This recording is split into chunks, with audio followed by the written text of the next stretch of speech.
Thank you, Richard. Hear me okay? Thank you, Paul. We can hear you fine. Can you hear me? Thank you. Thank you.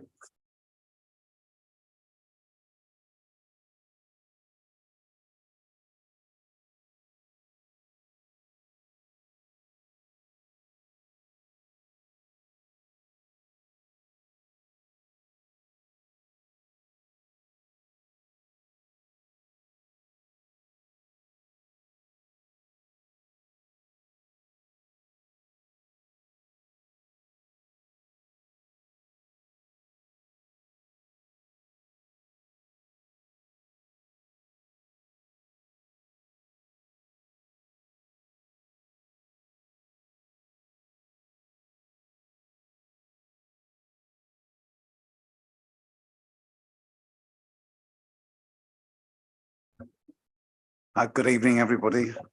I'm reminded we're starting. You've not started. So welcome to everybody, to councillors, members and members of the public. I'll have to go through some of the usual notes you do in a public meeting, and then we'll crack on into the agenda. So action in the event of emergency and nothing planned, no practice alarms. If an alarm does sound, please evacuate the town hall by going down the main staircase or the back staircase to the High Street, to the car park behind the town hall on St Ronald Street. This meeting is being streamed live over the internet on the council's YouTube channel and will also be available to listen to afterwards. The use of mobile phones and other devices, including cameras, by visitors is welcome, but you're requested to use them discreetly, to set them to silent, please, and to not use voice or camera flash. Speakers are reminded that microphones are to be used at all times. Let me introduce you to the work of the Cabinet. For the benefit of members of the public, the Cabinet is the main executive body of the council. It's responsible for day-to-day decision-making on all council services and makes recommendations to full council on major policy issues like those we have tonight, and on the council's budget. The Cabinet is made up of 8 councillors, each of whom is responsible for a particular range of services. I'll introduce myself and invite my colleagues, starting to my right. So my name is Councillor David King, member for Mile End and leader of the council. Councillor Adam Fox, Deputy Leader of the Council, Portfolio Holder for Economy, Local Economy and Council Transformation. Good evening, everybody. Councillor Mark Corey, Portfolio Holder for Resources and Ward Member for Wivenhoe. Martin Goss, Neighbourhood Services and Waste Portfolio Holder and member of Mile End. Hello, Councillor Julie Young, Housing and Communities Portfolio Holder and member for Greenstead Ward. Good evening, Councillor Pam Cox, Portfolio Holder for Culture and Heritage and representative of Newtown and Christchurch Ward. Good evening, Councillor Steph Nissen, Portfolio Holder for Environment and Sustainability, member for Castle Ward. Richard Clifford, Democratic Services Manager. Andrew Weavers, Monitoring Officer. Richard Block, Chief Operating Officer. We also have Councillor Luxford Vaughan, is unable to attend tonight, but is attending remotely. She's able to participate in the meeting, but under the current legislation, is not able to vote on any proposal. We'll go to item 2. Welcome, Andrea. Go to item 2,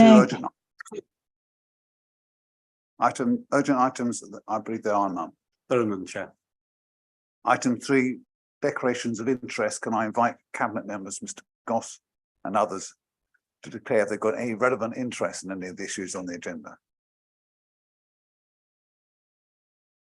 It appears none.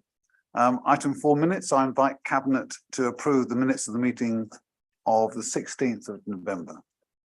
Agreed. Agreed. Thank you. Item 5 is have your say.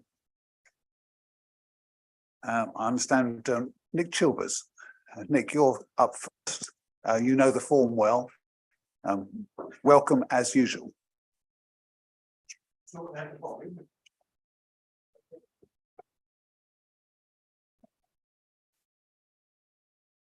Sorry to hear that, Nick. If we shout at you, it'd probably be better where you are. That's what I would say. Thank you, Leila. Look, following the press coverage of the peer report, I asked some questions about Colchester Commercial Holdings Limited. They were put to last week's closed governance meeting. The whys and wherefores of this structure were all a bit of a mystery.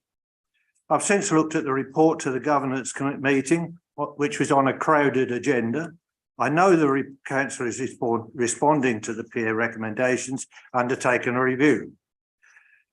So it's to raise revenue and manage projects, including events, estates management, heating, energy network, flirting with solar, home building, trading, various, helpline, CCTV, and fibre network. Now that's a very diverse portfolio, and it's snowballed 6.3 million. And so far, a modest profit. Doing the accounts for that lot must be a nightmare. And where do all the staff work? Now, some projects I get my head around, but others I think, well, why are you getting into that? How on earth can the board, which meets only 4 times a year, oversee that lot? There's been quite a churn of members and secretaries. Now, I'm not here to find fault with outcomes or finances, but even I can see that the makeup of the board needs to stabilise and strengthen, and not by more councillors. They meet more often. Then it comes before the governance committee twice a year. The scrutiny there looks rather light touch, more opinions than questions, like why, what are the benefits? Why not contract it out? Which ones are generating the profit? Is this wise? One could go on. Council reviews always seem to finish by noting, then declaring good report, well done to the officers. It's not exactly Dragon's Den, is it? Then it goes to the cabinet to be nodded through. Now, if you're going to offload things which were previously done in-house, others that you don't have much experience of, you need to do a better job of explaining the whys and wherefores to the public. Look at it from the public point of view. We're unsure who's accountable for what. And we understand things like waste services, but not this setup. We don't want to hear about that's not the council, it's the other lot. Rather than have fingers in lots of pies, sometimes it's better to do a few things well. It's not the time to be a trailblazer. Let somebody else take the risk. You may or may not agree.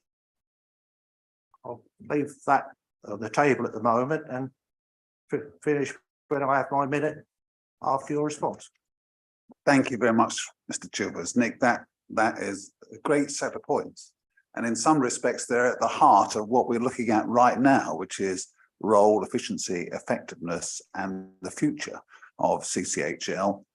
Recognising there is a great deal, playing back to you some of your own observations, there's a great deal that is done on a wide portfolio, turns a profit, and has a social good, which is part of our original reasons for, in the past, for setting this up, and be part of the play when this gets looked at the moment. Now, I do take the point about Dragon's Den, and it fits with other conversations we've been having about style and manner.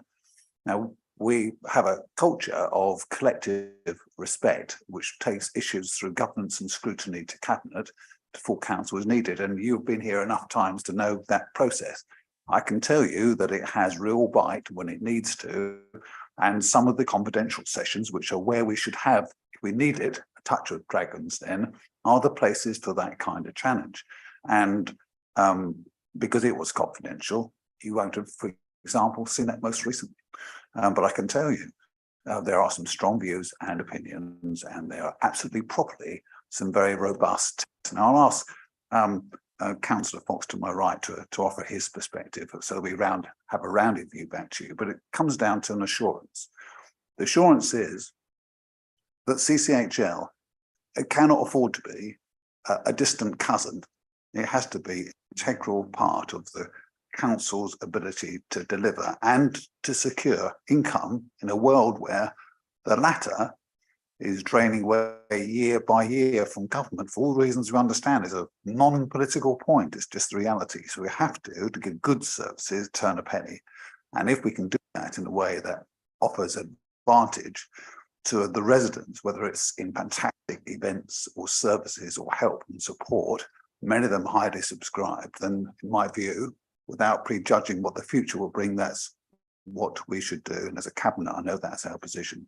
But I want to give that assurance about robustness is there. I'm sorry that in the way of these things, some business has to be done away from the public eye.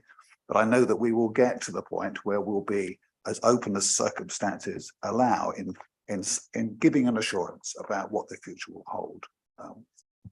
Thank you very much, Leader. I think just to add, there may well be some things as part of the process that we're going through tonight and looking at what the companies deliver on the council's behalf that we won't do in the future, precisely because we need to focus our energy on delivering the things that really matter to residents. But one of the reasons that we did set up the company structure was in order to retain within the family of Colchester companies the ability to keep things together, because I think we see in other areas where people do outsource too far away from the local council, and then there isn't the level of accountability, and there is that blame potentially that comes about that, you know, they're not delivering on our behalf, they're not doing what residents want them to. So it really is about making sure that we do have that closeness and that those companies deliver exactly what the council and residents want to deliver. And on many issues, that is new homes for people that really need them in Colchester, homes that are energy efficient, and so you know, looking at, you know, what other forms of energy and heat that power those new homes as well, and also, you know, what leisure opportunities as well, whether that's events or other developments that we're looking at the Northern Gateway as well. I'll leave it there. Thank you. Thank you. Well, thank you for that. I'll just come back by saying, look, you probably think this bloke's got too much time in his hands. Well, I am interested in civic affairs. And just because I ask questions, it in a fairly straightforward manner, doesn't mean I'm being negative. But I am keen that you don't get lumbered with risk and unnecessary activity and us with more council tax. Everyone's got shorter pockets now, and I suggest you hold the reins of CCH tight.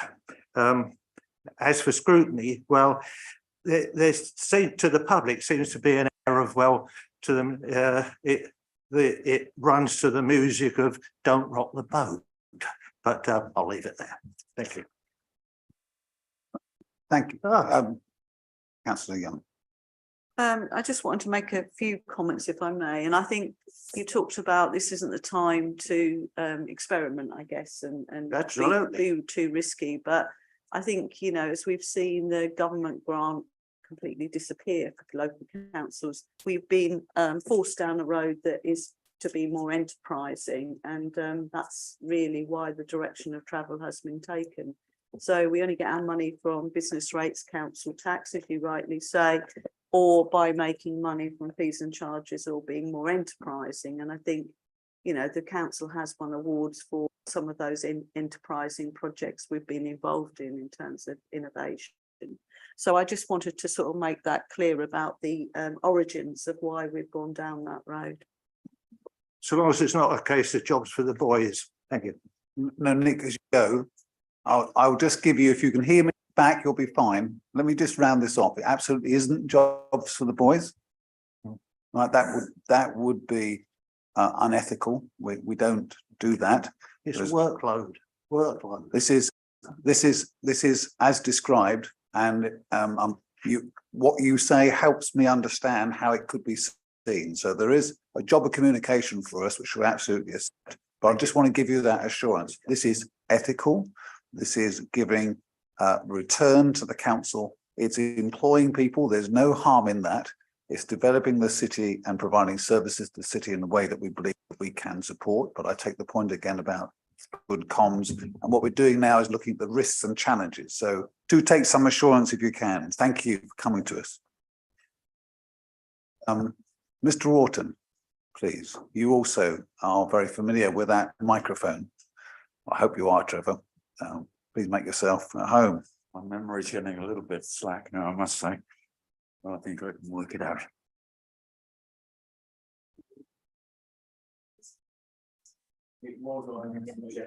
You see, you complicated the issue.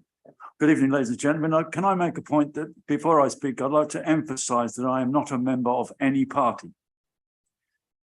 But, which is quite unusual, I've come particularly this evening to basically thank the new leader of the party that is in operation at the moment. Since 2015, I've been trying in my own little way, if you like, to try and get over to various councils time and time again about the eyesores in the town and the problems which I will not list because we'll be here till tomorrow. However, that thank you to the present leader as we speak. It's also interesting to say that we have a new mayor, we have a new leader, we have a new chief executive, and we are into a new year. In my opinion, this is the time to really get amongst it and sort things out. I have a lot of comeback when people are making excuses, maybe justified, maybe not. We haven't got any money. That has been said now for the last decade. Same reasons, same excuses, and some of those points that we've got, the eyesores, are still there after a decade. That cannot be acceptable. And the majority of which the leader has seen for himself, a large proportion of these eyesores are quite easily rectified. My main issue here, coming back to the new executive factor, is that I spoke personally to the new executive in her office at her request. She promised me, and I say promise, and I mean promise, that she would accompany Councillor King, the zone warden, and myself on a tour. To put that tour together took 6 weeks approximately because of other work that was involved and obviously had a priority, but we eventually managed to do that. However, the executive did not turn up. She was apparently on leave. Now, having made an effort of 6 weeks to get that slot fitted in, I'm quite sure we could have waited another week until the lady came back from her leave. Now, this is my main point here. The people out there put you in power, if it's the right word, to do the job. In my opinion, and probably theirs, and most of them don't even know an executive exists or who she is, despite the fact she's been in the newspaper. The fact is the lady did make a promise, and I put it to council tonight. Can you please have a word with this executive and give her word that she will accompany the leader and myself and the zone warden on a tour of this town to see what actually her responsibilities are. For someone who draws £125,000 a year plus expenses, she should at least know what the state the town is in so that we can get the backing from her and her authority to get things done. Thank you very much.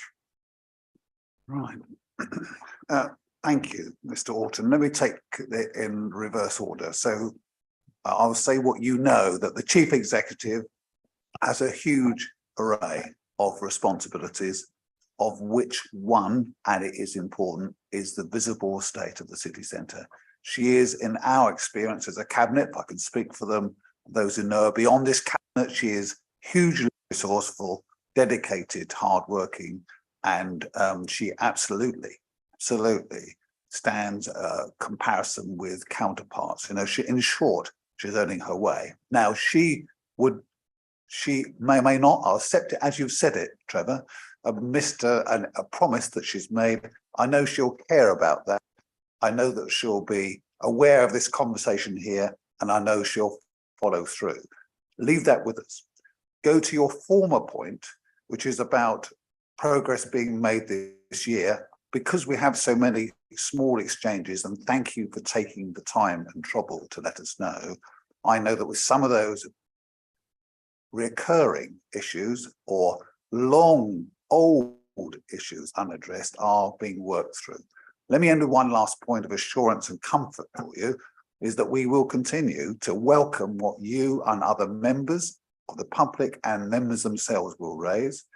And one of the things we're doing tonight in the Cabinet is signing off on a budget amendment to the proposals we're taking, which will establish for the first time a discrete maintenance and repair budget over and beyond the baseline budget, if you wish, to ensure that we resolve those kind of small but important issues as swiftly as we can and faster than we have. So please take some assurance.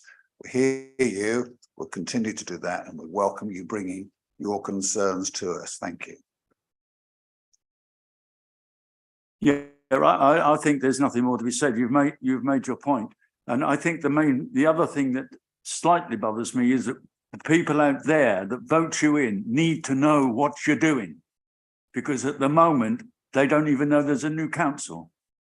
Then that's a fact. Go out there and ask people, who's your leader? They won't tell you, except when they see a face in the newspaper. It's not good enough. And this is not a criticism. It's the fact that these people need to know. They're busy people. They're not particularly wealthy and all the rest of the mixture that we've got. And it isn't because they don't care. It's not because all they do is poo on their own doorstep, as been repeatedly mentioned by a certain councillor, which I would not profess. But at the end of the day, they are just ordinary, simple, busy people. It isn't that they don't care about the town. But what they do know, or what they should know, is what we all share here, is information. Get it out there. And let them know that we have a council now that is doing its best under all the difficult circumstances, and we are going to get through. That's the important thing. Otherwise, next May, what's going to happen then? Will we have a new face sitting where you're sitting? It's down to us, sir. Thank you for that inspiring remarks. I'm with you, Trevor. Thank you very much. Thank you very much. Mr. Kelly is next. Steve, again, you've been here a few times, so please, when you're comfortable, I know you submitted a petition, we'll address that and any other remarks you've got. Thank you.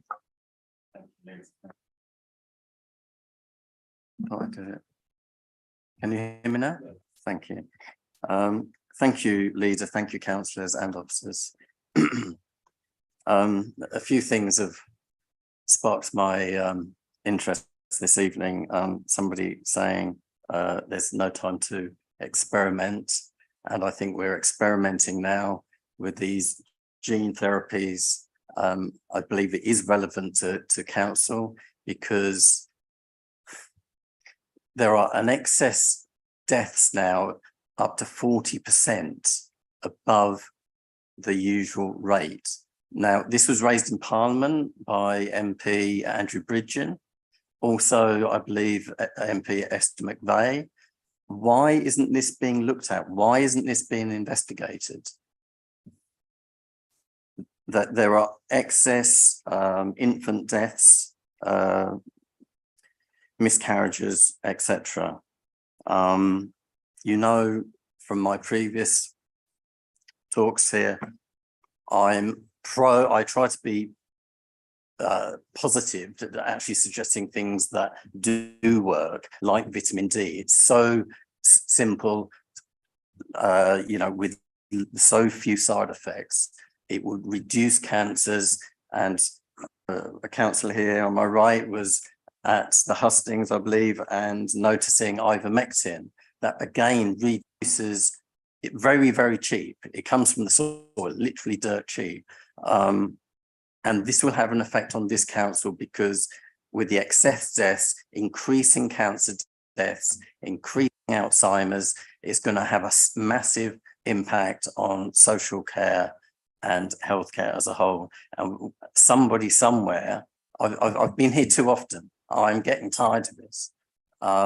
We need to be looking at this, please. I appreciate you, Dr. King, going to county council and saying that vitamin D could have an impact.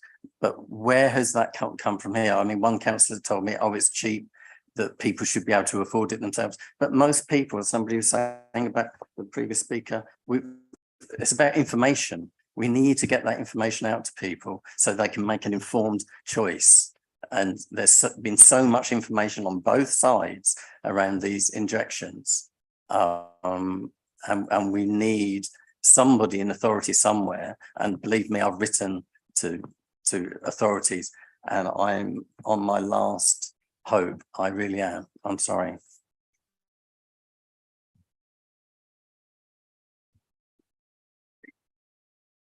Thanks very much, Mr. Kelly, and we'll look forward to hearing and seeing the results of your petition and the response that that gets.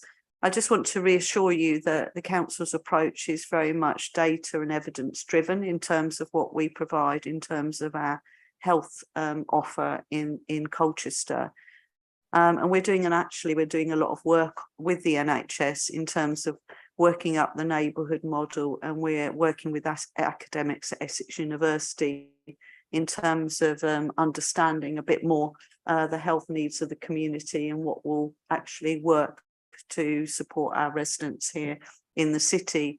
You have a particular approach and a particular interest in a particular approach to increasing the health of the local community. We are doing that investigation and research, and hopefully what will come out of that is some information that we can use to direct services in the future. But I just want to reassure you that that will be based on evidence, and we're working with academics to find that information out.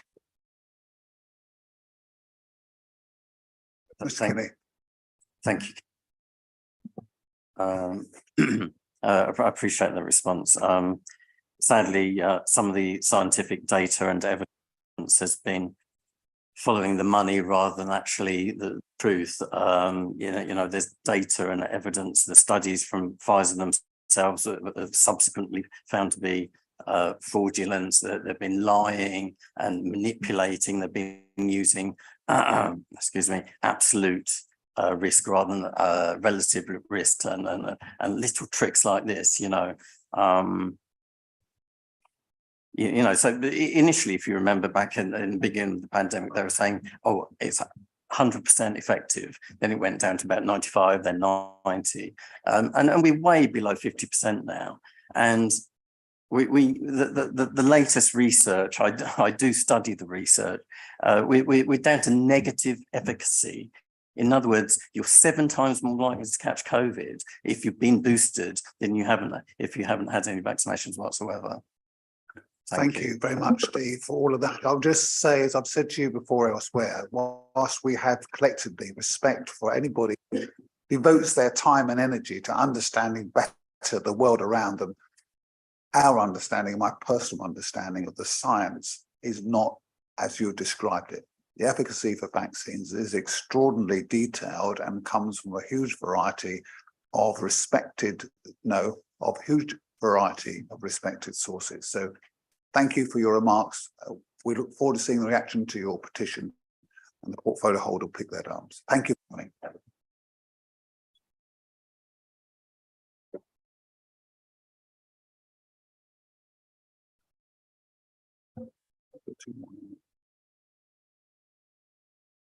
Got councillors now, please. In this order, the order noted. Councillor Sunnox and Councillor Pearson. Thank you, William.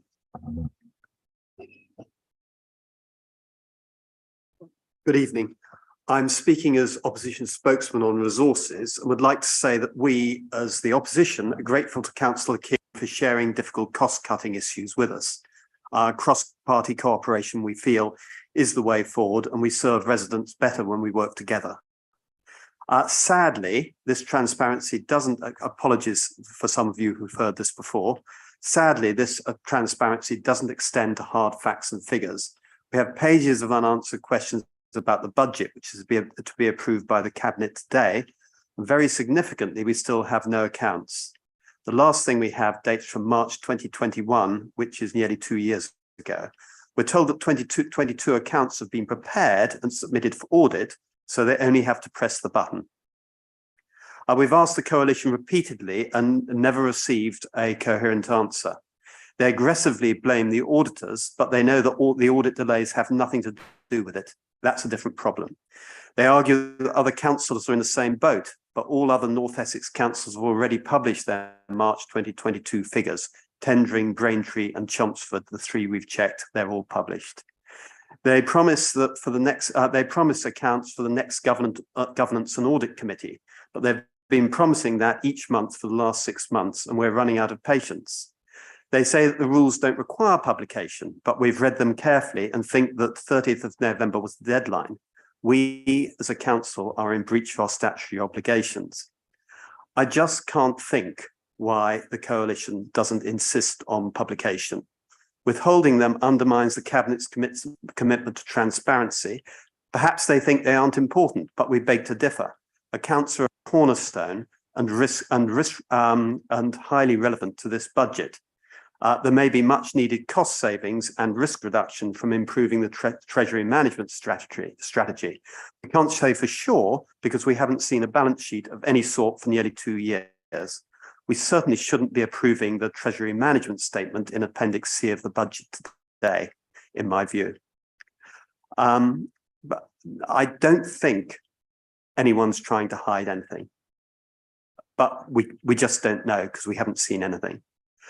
More likely, the accounts are in a mess, or they don't, or someone doesn't want difficult questions. I just can't understand it. But this raises the most difficult question of all: why are they preaching transparency while hiding? Well, not hiding is too strong a word. While not publishing key information.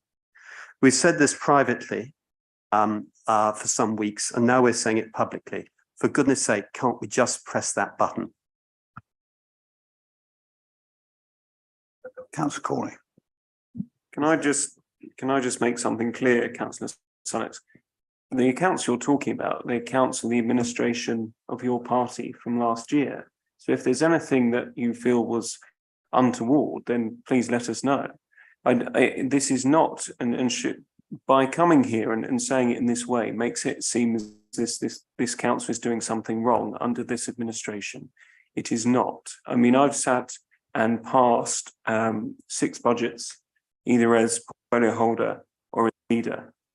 We have had previously, before my time, the Audit Commission, which was much, much better at delivering audits on time. We are now with BDO, who are the worst performing auditor for the public sector. Sadly, we will not be sort of going with them again. But this is something that suggests impropriety, and it is not the case. And the fact that we are working to the rules, as officers would say, and back us up, it suggests as if we've done something wrong. These are the accounts of the administration under your party. And I'm not blaming your party either. I'm just saying, if you felt there was something wrong, then I wish you would have said then. What we will do is publish the accounts when we can and within the rules. We are waiting for them to be audited. I can guarantee as portfolio holder that when they ask it to be signed off, the portfolio holder for that year will have to give the judgment. And from my year, sort of seeing where it has come in from last year, I would say that your party's administration haven't done anything wrong. There isn't anything untoward. So I'm trying not to be political by saying it's on both of our shoulders. And actually, we just need auditors who actually will step up to the mark. We're trying to give you as a councillor and governance and audit as much information as we can when we can. But I do not believe we are against the rules for not publishing them. They need to be audited effectively before we can let it all come to light. William, I'll just add just a few remarks, and I'm sure you'll have a follow-on. This, for those who are listening, this had a long conversation yesterday at the scrutiny panel, and that's entirely appropriate. I think that the manner of the conversation, personally, for public session and the challenges to at least the professionalism of the council staff, including the Section 151 officer, intended or not, I think went further than would be normal practice. But I've said to you, as has the portfolio holder, and I'll say it again, we'll understand the desire to see things and desire to understand. And here I feel completely at ease at saying to you again that the principle of transparency applies to everything that we do. We are not as half suggested and withdrawn, hiding anything. We have no scandal to keep to one side. Portfolio holders given a sense of, a reminder of what year it was, but that's not really the point. Now, there is a conversation to be had, and I've asked Richard Block and officers to look at it again about releasing conditionally what we have, because I think this in some respects is a controversy, a storm in an important teacup. And the sooner we get information out, post-audit, pre-audit, that would help you have a sense of comfort that we have in our officers and their ability to deliver, and in the source of the accounts and our usual performance, the better. I'm taking advice on that. And may I finish by reminding you that last night in scrutiny, I made an offer, and when we will follow this through, of securing independent advice on good practice when it comes to the release of the accounts. And I'm making my own personal inquiries with colleagues in county council about this. So there is no wish to hide, no wish to disguise, no wish to deceive. There is only a wish to follow good practice alive to the resources we've got in the audit process. So I hope we can give you sometime soon some extra assurance. I hope we can. I hope it's been put in the diary. Give you the half a day you've requested to spend time on the detail. But I'm really clear that the heart of the budget approach, the heart of the calculation of that approach and the spirit in which it's conducted is the right one. And it's still there despite this disagreement about the access to the accounts. I just want to clear up one thing, because there's no point in going round and round it again. The auditors have nothing to do with it. We prepare the accounts, the auditors check them. 2 neighbouring councils have published draft accounts. That's exactly what we did last year on Conservative Watch. It is up to the current administration to deal with the audit. It was for our year, but it's up to the current administration to make those decisions. And I think that you, as an administration, are in a position to insist, and I think you should insist. We should press the button. We should see what we've got. If there are problems, we should, we should work on them together. And this business it's a real pity, because some very good transparency and cooperation coming out of the coalition, and this is a real flaw in. I did just want to add something, because Councillor Sunnock suggested we don't adopt Appendix C, which is the Treasury Management Strategy Statement in the budget papers this evening, but that wasn't a recommendation from scrutiny. It wasn't a formal recommendation from scrutiny last night, if I read correctly the supplementary agenda that's been published for tonight's meeting.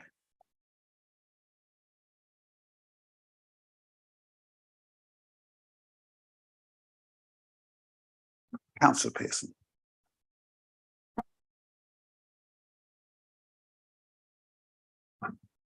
Evening, everyone. I come tonight because I know that there are difficult decisions that around this table you have to make. And I appreciate how difficult those decisions are. But I think we ought to be aware that there may be the odd silver lining in amongst those difficult decisions. And I just want to pick one of those out. All of you around the table will be aware that I was very exercised by the decision that was taken by the council a few years ago, only to roll out wheelie bins to a part of the town, as it was then, the city as it is now, and the impact that that has had, I think, both on some cleanliness in some of the neighbourhoods, but also on our recycling figures. So I am very pleased, and I welcome the fact that it looks as though we are going to be rolling out wheelie bins to the whole of the city. And so I just want to congratulate the Cabinet on suggesting that. Thank you, Chris. Martin? Well, let's not jump the gun. I personally like wheelie bins, and I would roll them out if it was up to me, apart from to the 6,000 properties in places like the Dutch Quarter where they just wouldn't work. And we've always been clear on that. We are undergoing a waste strategy review. tandem with Essex and other authorities, because Essex is reviewing how it deals with the disposal of waste. And obviously we are not the waste disposal authority, we are the collecting authority, and then it's Essex's responsibility to incinerate or bury or recycle or do whatever it does. Essex has got aspirations to get Essex to 70% recycling, and obviously we're sitting at around 53% on my watch. A couple of years ago, pre-COVID, it was 56%. That's what we've achieved as a record for recycling.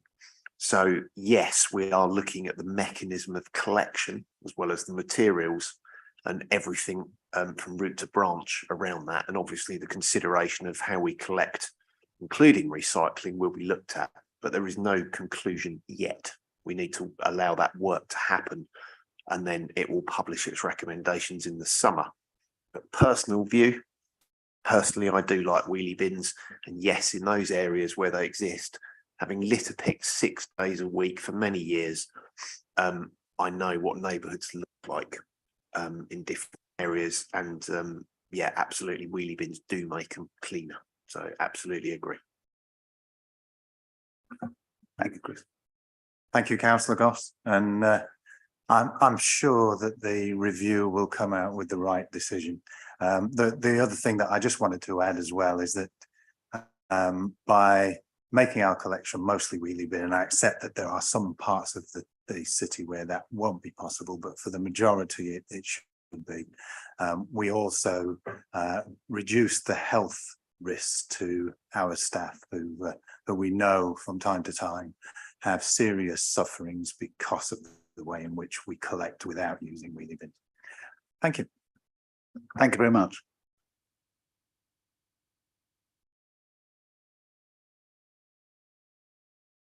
The next item on our agenda is the Colchester Strategic Plan, the City Fit for the Future, which is a weighty document because it includes a really interesting supplementary around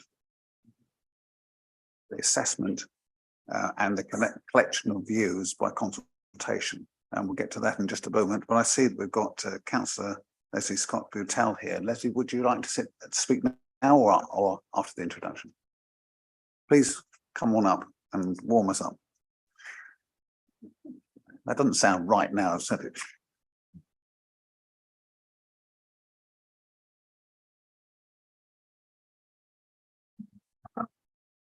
Good evening, Leader and Cabinet. Good to see you all.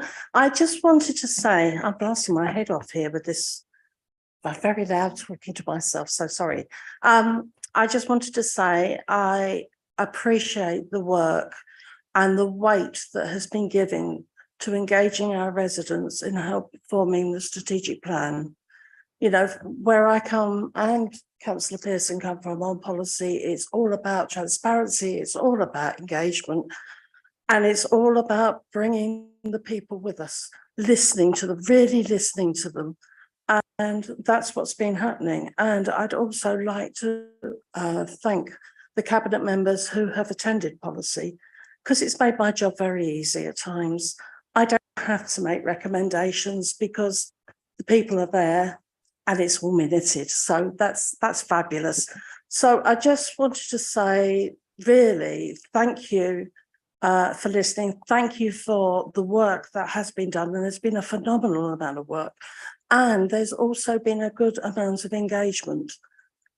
It also gave the policy panel members a chance to pick things over and to ensure that the hard to reach groups were reached and the rural areas were not ignored, and that was all added into it.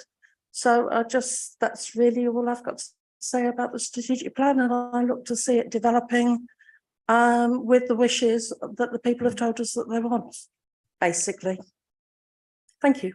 Thank you very much. And like on behalf of members and Adam and I and others have attended the policy panel, which has been a really vigorous, open process, and it's been the better for meeting.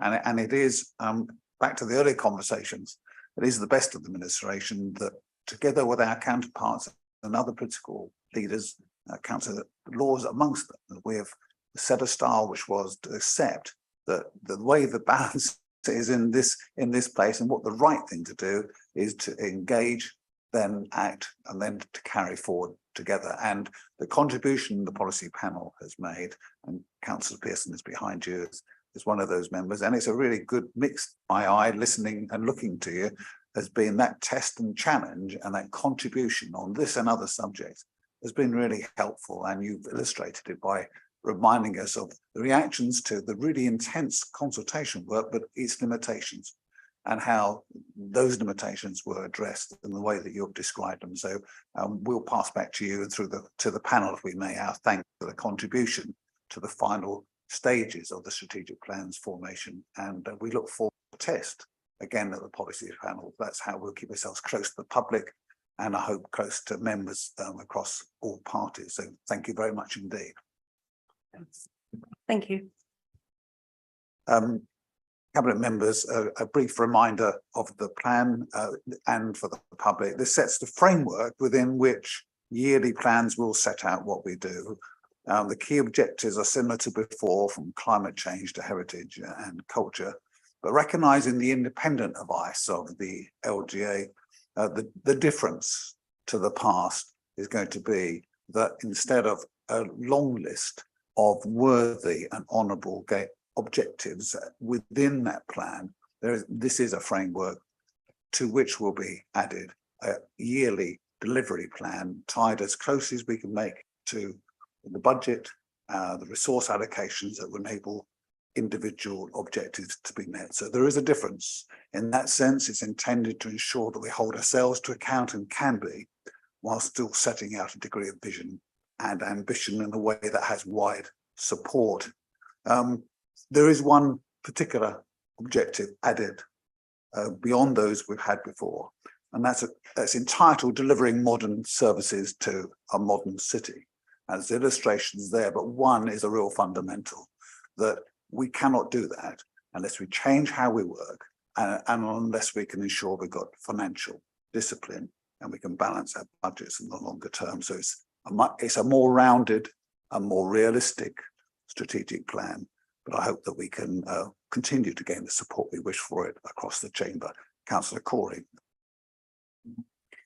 Thank you, Leader. I just wanted to add my comments really in support of yours and others, that this is a refreshed and polished plan which has had input from the public and has had input from across the chamber, in a sense that the last plan was supported, and I hope this one will be too. And I've heard bits and pieces from other councillors to suggest it would be.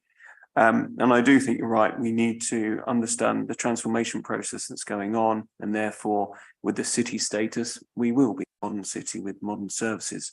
One thing I would say is to reflect on some of what Trevor Orton said earlier, which is communicating to the public, and communication is within your portfolio, Leader. If we can, and I know you will, but can we just double down on every way possible that's free in terms of social media to get out these priorities, to ensure the public understand that we have listened, we have updated, and we will continue to have direction and vision as a council, even in these tough times. And they are priorities that should fit with what they saw when they filled out the consultation. Thank you. Thank you, Leader. I just want to reiterate my support for the new strategic plan too, to thank Councillor Leslie Scott Patel for coming along this evening and for the input that policy panel provided to us, particularly looking at all those responses from the public that we'd had in what was quite a comprehensive survey response to us. And also to say that I think what this strategic plan does is recognises what that in delivering modern services for a modern city, there may be things that this council doesn't do, precisely because of some of the comments we've heard tonight, that we want to focus on delivering what is possible, but that there's lots that we can do working with other organisations in the city and with the people that live and work here as well, in terms of what we can achieve together. Thank you, Leader. Thank you very much. One last thing, it would be right to just acknowledge that consultation will be something we will refer to during the course of the year. I think that's a really good check for us. We do our homework as a cabinet to the extent that we're able to ensure that we pick up the issues that people have flagged. And one good example of that would be, and it was something of a surprise, it wasn't how the consultation was framed, but it came back very strongly about residents' wish to see a priority for regeneration and improvement in the city centre. And we can say we're in that fortunate position of saying that we're in a cycle of change, which has been, again, a cross-party piece. And I'll look at, I hope don't mind me looking at him too directly too often, but we could all reflect that we have got a potent combination of positive circumstances despite tough times, city status and all that will offer in terms of marketing, visibility. And I've heard this from business in this last week, that key brands are looking fresh at Colchester because it's a city. We've got the town deal now starting to be rolled out for real. And we've got the Levelling Up Fund. We're going to debate about who, but this council's officers led on that work with the county council and supported by our MP. That's a really big bonus. So two great chunks of 20 million apiece flowing through the veins of the city in improvement. And all of that keeps our profile up and helps the place that we love to work and visit in. So there's a lot of good things coming through. And I think we ought to sort of just remind ourselves of that, as well as the fresh focus in this budget on ensuring that the city centre is kept as clean, in good shape and good repair, and as positive looking and feeling as we collectively can make it. So we are listening and we welcome the cross-party approach on this as so much else. Members, I'll ask you to look to the recommendations in paragraph 2.1 to agree the strategic plan and recommend to the full council that it be adopted. Agreed? Thank you very much. The next item is the LGA report action plan, which is, fine, beg your pardon. It's the budget.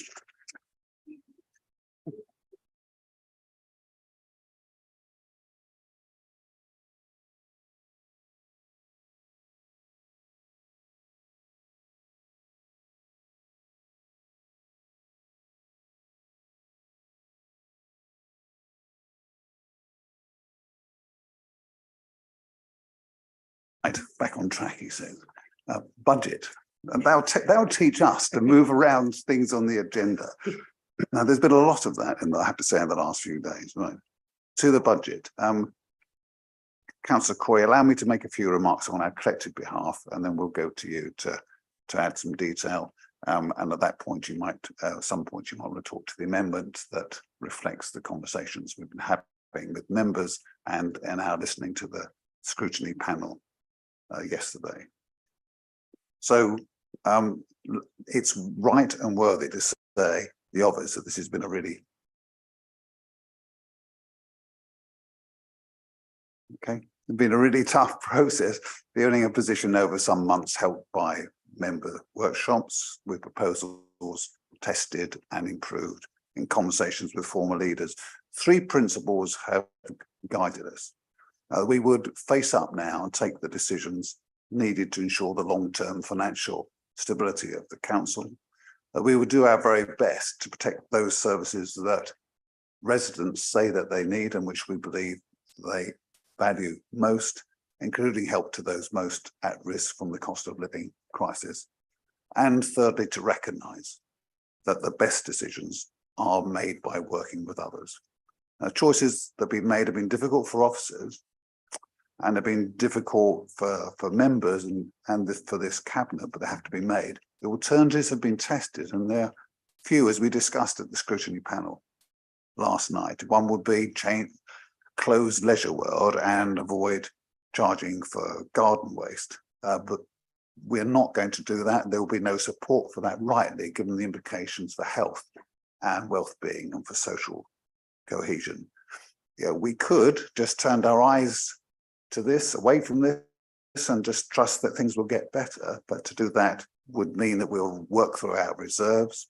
It would mean we might head to bankruptcy like some other, or skirt it as some other councils have. That's not the right thing to do. We haven't done that. But what we have done in ensuring we got a whole set of propositions, some very clear and firm, others needing development and to be taken through stage by stage with residents and other members, is to promise that we would listen, refine and respond. We said that to members, we said that to the public and to the scrutiny panel. So we do have a number of minor but important changes, still ensure a balanced budget, still ensure we can do some great stuff as well, as described earlier, but ensure that we've got a financial position that's of the kind of order and stability that we will need moving forward.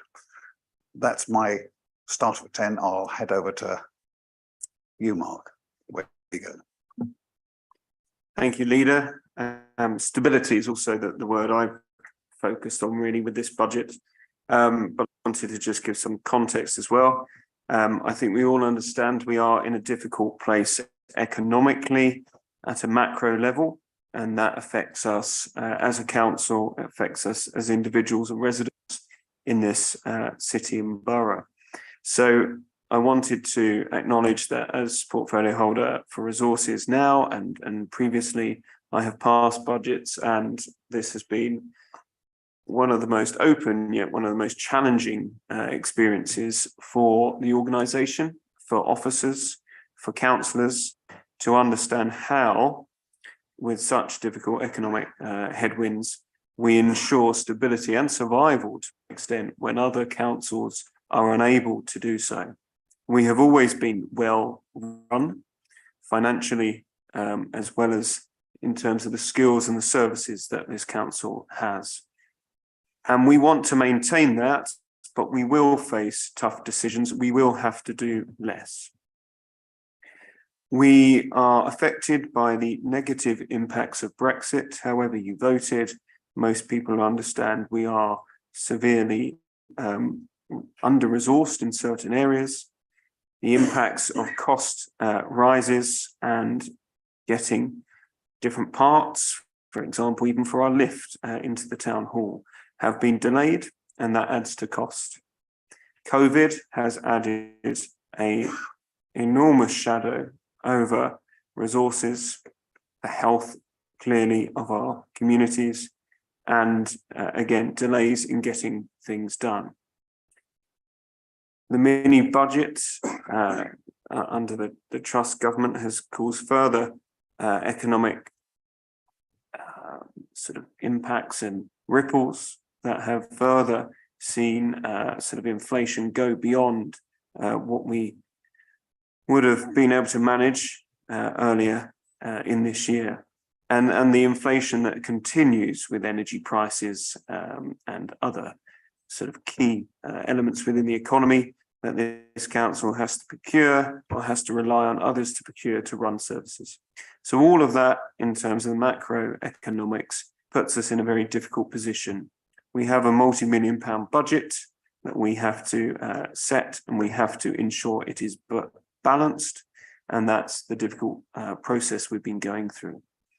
I think this report is quite amazing, actually. It's 131 pages of both, as I say, some of the macroeconomics, but the economics that we are able to control as a council, mainly focused on revenue, but there's also the elements of treasury management within there and capital spend.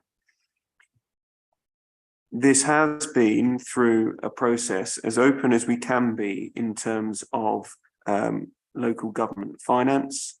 I understand some of the comments put forward earlier, and I think we accept there's always some improvements that can be made, but I think we've taken steps under the previous administration, Councillor King, when you were portfolio holder for resources, opened it up, and I think the previous administration continued that on. And you've gone further, Leader, with the alumni sessions, bringing in those who've done it before, who've been part of the process, bringing in opposition members as well. That's more than I've seen before. Governance and Audit have had a very good look at finances, past and present, and given good advice. And also the scrutiny panel last night was effective in its challenges. And actually, we have some amendments and adjustments today that reflect not just the scrutiny panel, but cross-party comments that have come forward to us, and as well as reflecting on the public consultation that you mentioned earlier, Leader, looking at the city centre, focusing on environmental and neighbourhood-based issues, and we're making adjustments on those areas. I will, at the end of what I present, just talk about the amendments that we will make this evening.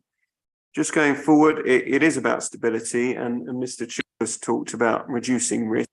And I think that's what we've done by looking across not just next year, but the next 2 or 3 years with the medium-term financial forecast to make sure we are not like other councils. We will be sound in our finances. We are making the tough decisions now to ensure in the future the growth and the investment that we are putting in will be on top of decent run services that remain there and have not been cut back. So local government across the country finds itself in a difficult place. As we know, Thurrock Council, for example, nearby us, is almost £500 million in debt and trying to close that budget gap. Ours has been 10% of that. We're sort of managing to make almost £5 million worth of savings and increasing income where we can to find to cover the gaps. So we do accept overall that there will be some reduction in certain services. We will have to do less. We've had a reduction in funding and we've had increases in costs, like many household budgets, but it's even more amplified when you're a council that has a number of services dependent upon energy, such as the waste and recycling service, such as Leisure World and our other leisure facilities. Also dependent upon an excellent team of staff that deserve decent pay, and we have agreed a pay award in year, which has ensured we pay fairly and we have no strikes, unlike in other sectors of the economy. So we are accepting sometimes we will do less, but we hope we'll do better in the services we do provide and the key services that the public outlined in the consultation for the strategic plan, where we focus the most energies. That will be neighbourhood services and the environmental aspects, but also, as the leader said, regeneration, the town centre, focusing on business improvement and investment, but also protecting the worst off. So we have done that in a number of ways through this budget. And one of the linked items is the local council tax support, which we are increasing the contributions we make as a council to those who find it hard to pay their council tax. So we now will contribute 85% of people's council tax bill to help them pay it if they are in hardship. So I see this budget as one that ensures stability for the future, ensures investment in the right services that the people want. It supports those in the hardest hit areas. We will see more interesting events coming to the town centre, more regeneration to the town centre. We absolutely welcome the investment from the Luff Fund recently and from the town deal before that. We will see increased better housing as we have been investing in over the years. We will also see more involvement with the public, with parishes, with partners in running services and keeping Colchester such a magnificent place and city that it now is. One thing I just want to allude to as well is we're not just looking at the revenue budget, we do have to turn to the treasury management as well. And we have been welcoming of comments from the opposition and from councillors who have professional backgrounds in this. And Councillor Sunnox, you made comments this evening. We will continue to listen. And as we've agreed, we'll spend some good amount of time talking with you going forward and also reviewing this strategy as we go. This treasury management strategy is in the same format as we have had over the last year or so, and it is based on the Link Group, who are professionals in this industry. There's only two really who work with local government in terms of treasury management, and we work with one of them. They set out section 4 in the report, and we mimic their templates throughout the report to ensure that we are doing it in the way that is advised the best way for local authorities, as many others do across the country as well. We also ensure that we are following the CIPFA codes and the recommendations that we have to hit in the Treasury Management strategy. And we have the capital programme figures in there that will be revised potentially as a result of the review that we are carrying out and coming towards the end of, which we will share with colleagues as we've explained we would, and be open about that process. So because we're being open about that process, I will say that some of those figures could be revised in Q1 because we haven't made all those decisions yet. As we promised, we will share that before we do. And lastly, a positive is that we have a treasury management training session coming up on Monday, 31st. So all councillors can come along and again, ask more questions and make even more suggestions. We're always open to suggestions about how we can do better and save the council money, enable the council to get greater income, to invest into quality services. I'm confident in this treasury management strategy, always welcome further questions, and I'm confident in our team who've put that together. I'm confident in staff who are delivering this budget, and I want to thank Paul Cook from the top down in terms of the team, Darren Brown as well, Richard Block for your work on this budget, and every member of staff who's contributing to this, because it's the toughest one I've ever had to deliver. And I commend it to the council, I commend it to cabinet this evening, but to council, that we make the sensible decisions that's ensuring stability for this council in the next years to come. Thank you. Thank you, Mark, and thanks to you also for helping us collectively get through this. Some concluding remarks. I know we've got a scrutiny recommendation, which we should be picking up as well, I assume at this point. Yeah. So I'll go to Julie. You raised a hand. Yeah, thank you very much, and thank you, Councillor Corey, for setting out so fully the budget that's before us this evening. I guess reflecting on the comments we've had in terms of the public session, it's really important for us to establish that narrative and that communication with the local community here in the city. And I think, you know, I had to think about a phrase, and they say necessity is the mother of invention. And I think going forward, as we live out this budget, that will actually be something at the heart of what we'll have to try and do. Because if you think about the waste review, we could have carried on exactly as we have in the past and had the same problems that we face every year in terms of our staff being affected by the musculoskeletal disorders that they face, you know, and we'll still have people coming here talking about litter in our streets and what we need to do to tackle those issues. But I think, you know, we have got to face the fact that we have less money to devote to our services, and we've got to find solutions to that problem. And I think, you know, the people of Colchester are facing their own challenges with their own budgets, and they're having to do things differently themselves. Energy being the thing that strikes a chord with all of us in terms of how the funding we're having to make available to pay our own energy bills. You know, it's the same for us here in the council. We're facing the same challenges, and they know that. So there is no low hanging fruit anymore. We've been there, we've done that. And it's really a time that we've got to take these strategic decisions going forward. And that is about working with others, other councils. It's about working with our partners to deliver services in perhaps a different way than we've done so in the past, but looking to our residents to help us with that task as well. So, you know, it is about taking personal responsibility for the waste that you create, for example. And it is about us all picking a bit of that waste up as we go around the town and trying to help make that town a tidy and a nicer place to live. But we reflect on the principles in our new strategic plan. It's about housing, it's about health, and it's about happiness. And I think in this budget, those are at the key of what we're trying to deliver here. And with a far less, you know, generous pot of money to do so.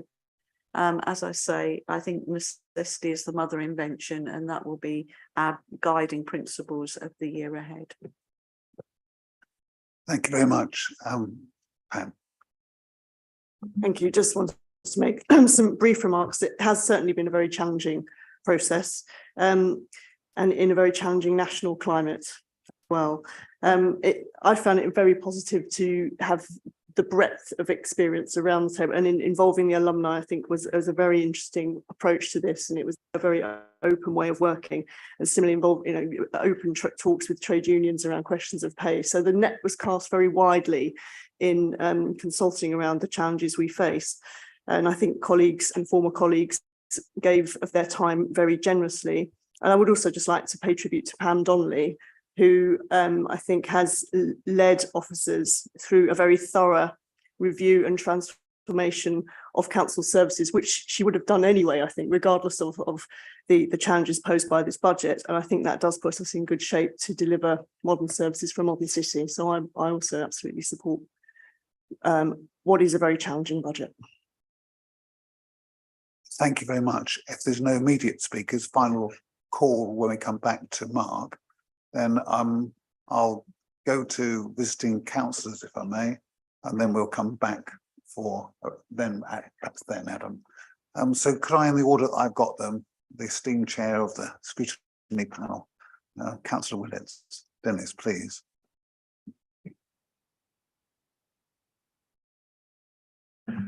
Thank you, Leader. I think it's generally agreed that the most important activity which the scrutiny panel undertakes is scrutiny of the budget on behalf of the council taxpayers to ensure that it is in order and is going to deliver what the people of the borough wish to see. Scrutiny panel put a lot of time and effort into their deliberations, and we're thankful that the top team were able to attend and explain.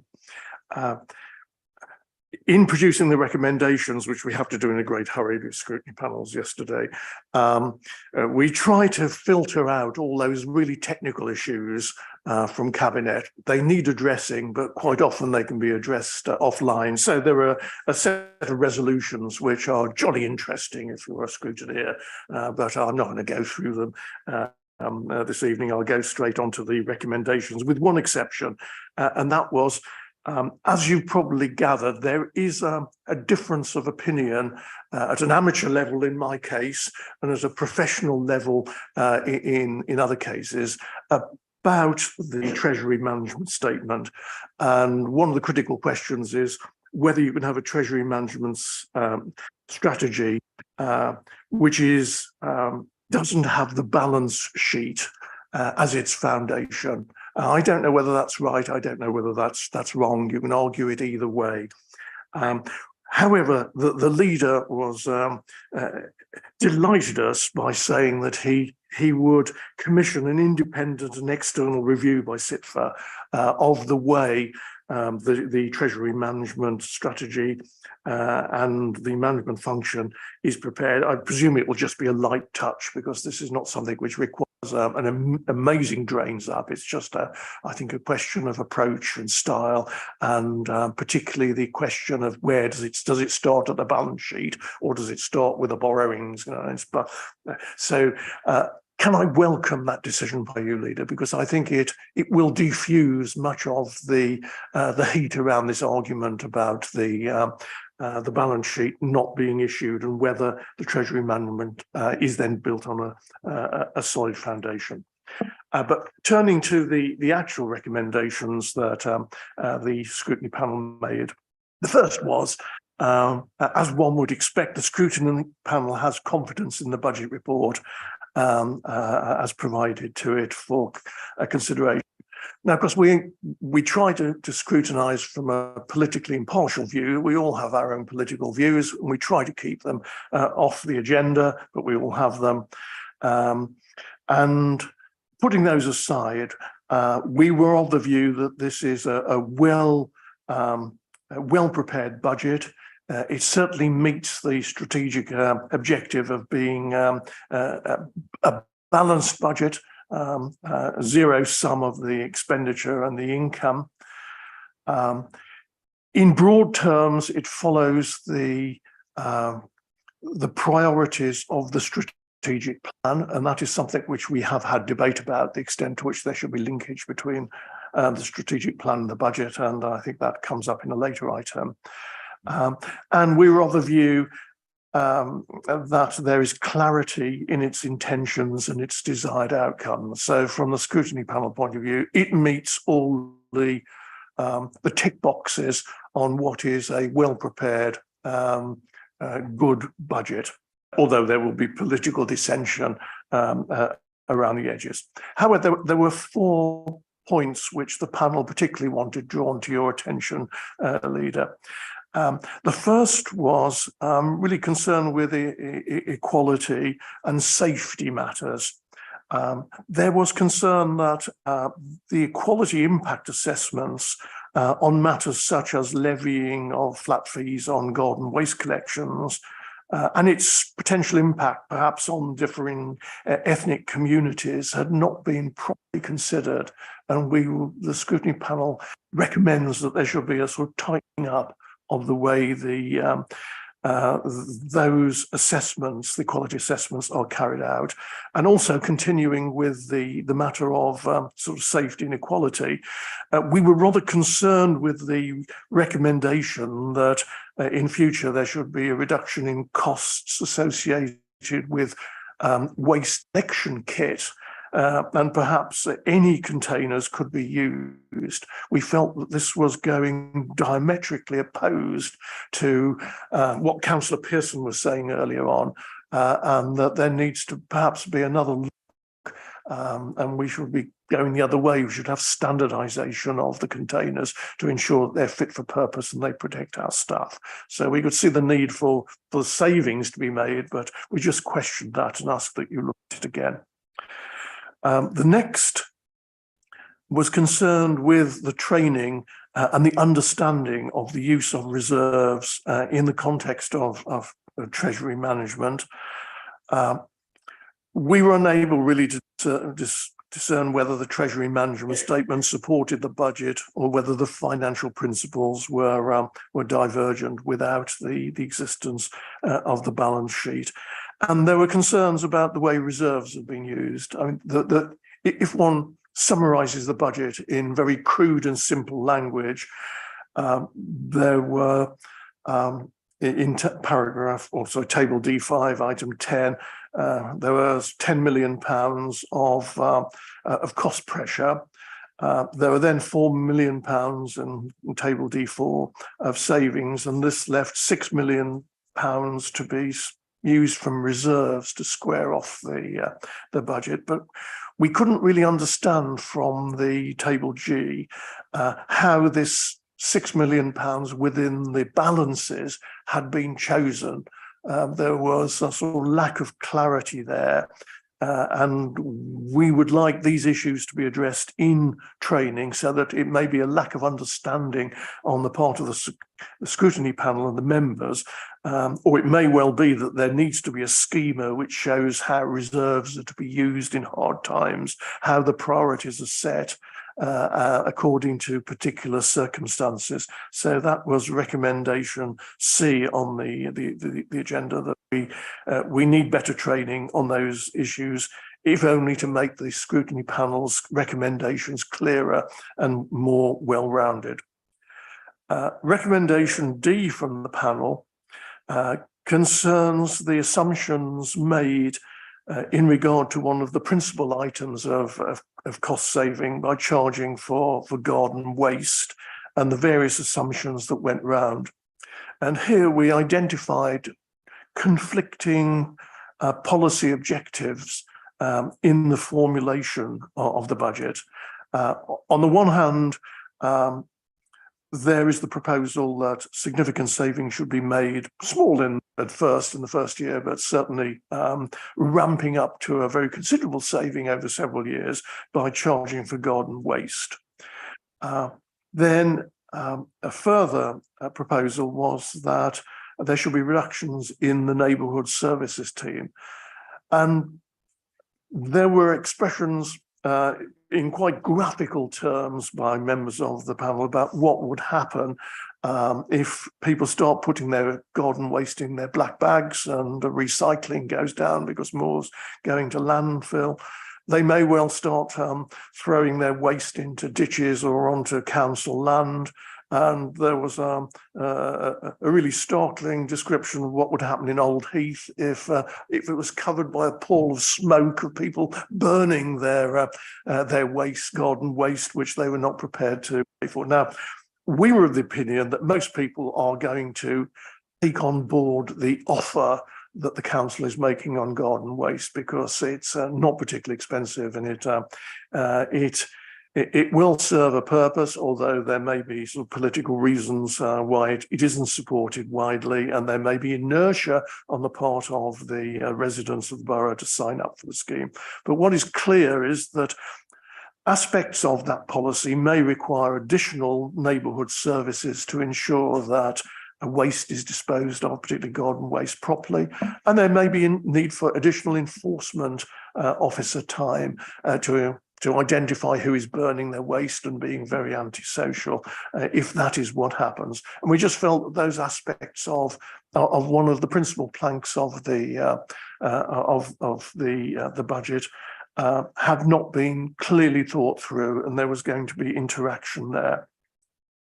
The final recommendation was to do with the medium-term financial forecast, where we felt that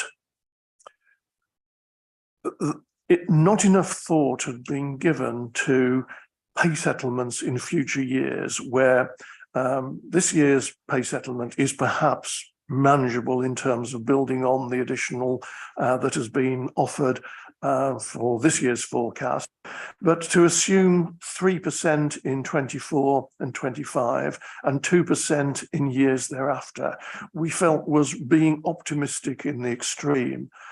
If one looks at other sources beyond those that were quoted in the budget papers, there is the prospect of stagflation, where this year's pay rise is consumed entirely by next year's pay increases, and it may be that our staff will be coming back and constantly asking for pay rises well in excess of 3% and 2%. Whether this will happen, we don't know, but what the scrutiny panel was suggesting was that this needs adding as a very significant item to the risk register, because it could well debase future years in the medium-term financial forecasts. So those were our recommendations. I don't think they seriously undermine the budget in any way, and I hope that they just help Cabinet give some consideration to the issues that we have raised. Thank you.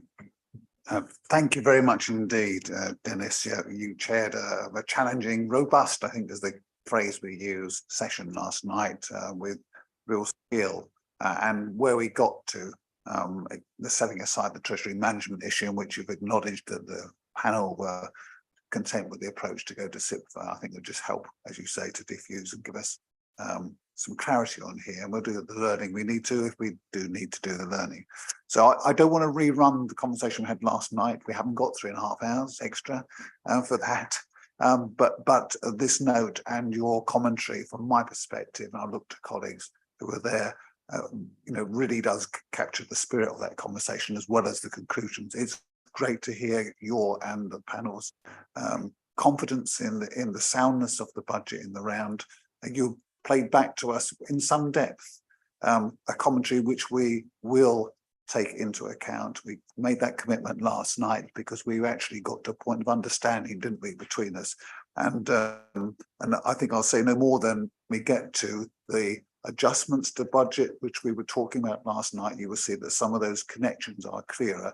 And one last point, the issue of risk and deliverability is absolutely crucial when we go through significant change. We have to have a wider than a narrow cabinet view about that. Last night was very helpful as a test of confidence as much as anything else in the way that we put this together and the outcomes. We'll continue to share what we see. So it's probably just worth saying for the record that the way that we'll proceed through the next volatile year, back to risk and how things will turn out being so actually we have to have a starting point, so we're taking the one the government has given us and the OBR. But we are rather more conservative on that in a number of crucial areas. Actually, I think that probably includes pay, but we're going to revisit the assumptions. It's a commitment we made at the last alumni session to share them as they're refined and to revisit this regularly during the course of the year. And we'll look forward to coming back to scrutiny again. So I just want to close, if I may, by saying, colleagues, I believe you're content to accept the recommendations that we've had in scrutiny. I know we've got a little journey to go yet before we close. Mark. Go.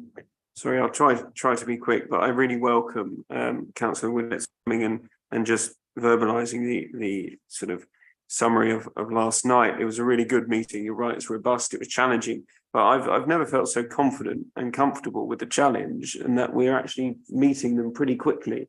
We've made some adjustments to the budget, which we'll talk about very shortly. I've pretty much ticked virtually every point that has been made, because they're really good challenges that we are going to take on board. So I'm really confident that we can say virtually everyone we accept, we've either taken it on board already and we'll make those changes. I was talking with finance colleagues today, so Paul Cook and the team, and there were literally the red parts of the report where it was being amended to give those explanations as they've been asked for, to give more clarification where it's been asked for. So I'm really confident we're taking on board those comments. And as we're about to allude to, we've made amendments to the budget in some places where that relates to the conversations from last night and what members put forward. So thank you for that scrutiny. I feel this is the most flexible sort of adjustments we've made before from scrutiny, so I welcome it. Thank you. Thank you very much, Mark. Thank you very much, Dennis. I'm conscious of the time that we're coming towards 7:30 and the members may want to break, but also know Councillor Goss has to leave us. If members need to step away for a moment, I would understand. If not, I'll run to 7:45 if that's okay, so that we can hear, if we can squeeze it in, Councillor Goss on one of the subjects on the agenda. That may depend on Martin, on this public speakers we have or more. I think that does put in peril your 7:45, or you may want to just let us know what you would wish to have said. So can I go to the next speaker, which is Leslie Scott Boutel.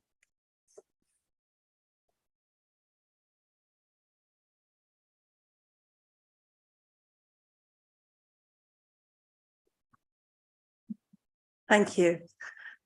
I just want to say, I'll start by saying hindsight is a wonderful thing. And we usually use that little phrase when a bad decision's been made. But I actually want to use this phrase when a good decision has been made. And I think the good decision was the budget briefings, the cross-party. So everybody knew the facts and everybody was brought in. And if anybody wanted to raise anything, that was the opportunity. I also think, I'm not sure, maybe the leader can clarify this for me, but there have also been briefings and updates for all leaders, former leaders, so everybody is aware of what's going on and why. The next challenge we've got is explaining has happened, and I think members of Cabinet have done that very well tonight, why we are where we're at and what has to be done. Nothing is set in stone yet, as I've heard you say. You know, you're tweaking, you're looking, you're listening. The next step that we've got to do, and this is vital, is explain it and talk to our residents. Because I mean, just this afternoon, I've had a long conversation backwards and forwards from a guy, and he'd posted on several sites. And how do you explain to him? You know, he reads the Gazette. That's where he gets his news from. He's not going to come and sit here for hours listening and getting the basic understanding. That sounded very rude and patronising, but you know what I mean. The Gazette's there to sell papers. So, you know, if there's a poll run like, do you want to pay for your garden waste? Well, that's on the poll. Do you want to pay more for your fuel? Do you want to pay more for your groceries? So we've got to keep talking to our residents. And I mean, councillors can do that. Councillors can help. But the important thing is nothing is set in stone yet. You're still listening. You're still working and tweaking. And there was a final thing and it's gone completely out of my head. But as I said, hindsight's a wonderful thing. And I think that was a very smart move to bring everybody on board so that everybody could hear the facts and understand the decisions that had to be made. Thank you.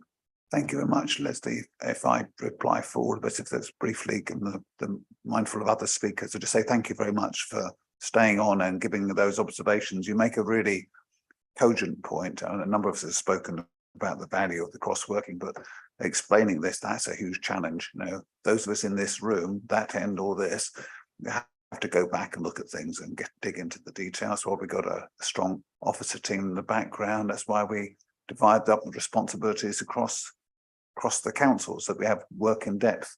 But there's two things that follow. The first is, yes, thank you for that reminder. We will take away the idea, the thought about the communicating such significant changes and how well to do it. It's a reinforcement. Thank you for what we should do. And I think there's that point about alternatives, making that very plain as well, that some of those choices have been so unpalatable, you know, closed leisure world, or raise money in a way that we wouldn't want to, but is legitimate, and much of the country does do it. Just Colchester hasn't in terms of garden waste. So thank you very much indeed. If colleagues are content that that captures the point. Thank you. If I could, Yeah. it's just pinged into my head. Council business is second nature to most of us. We know how it works. But what we forget, because, and it's not always as obvious for the people that we represent, is we collect the council tax.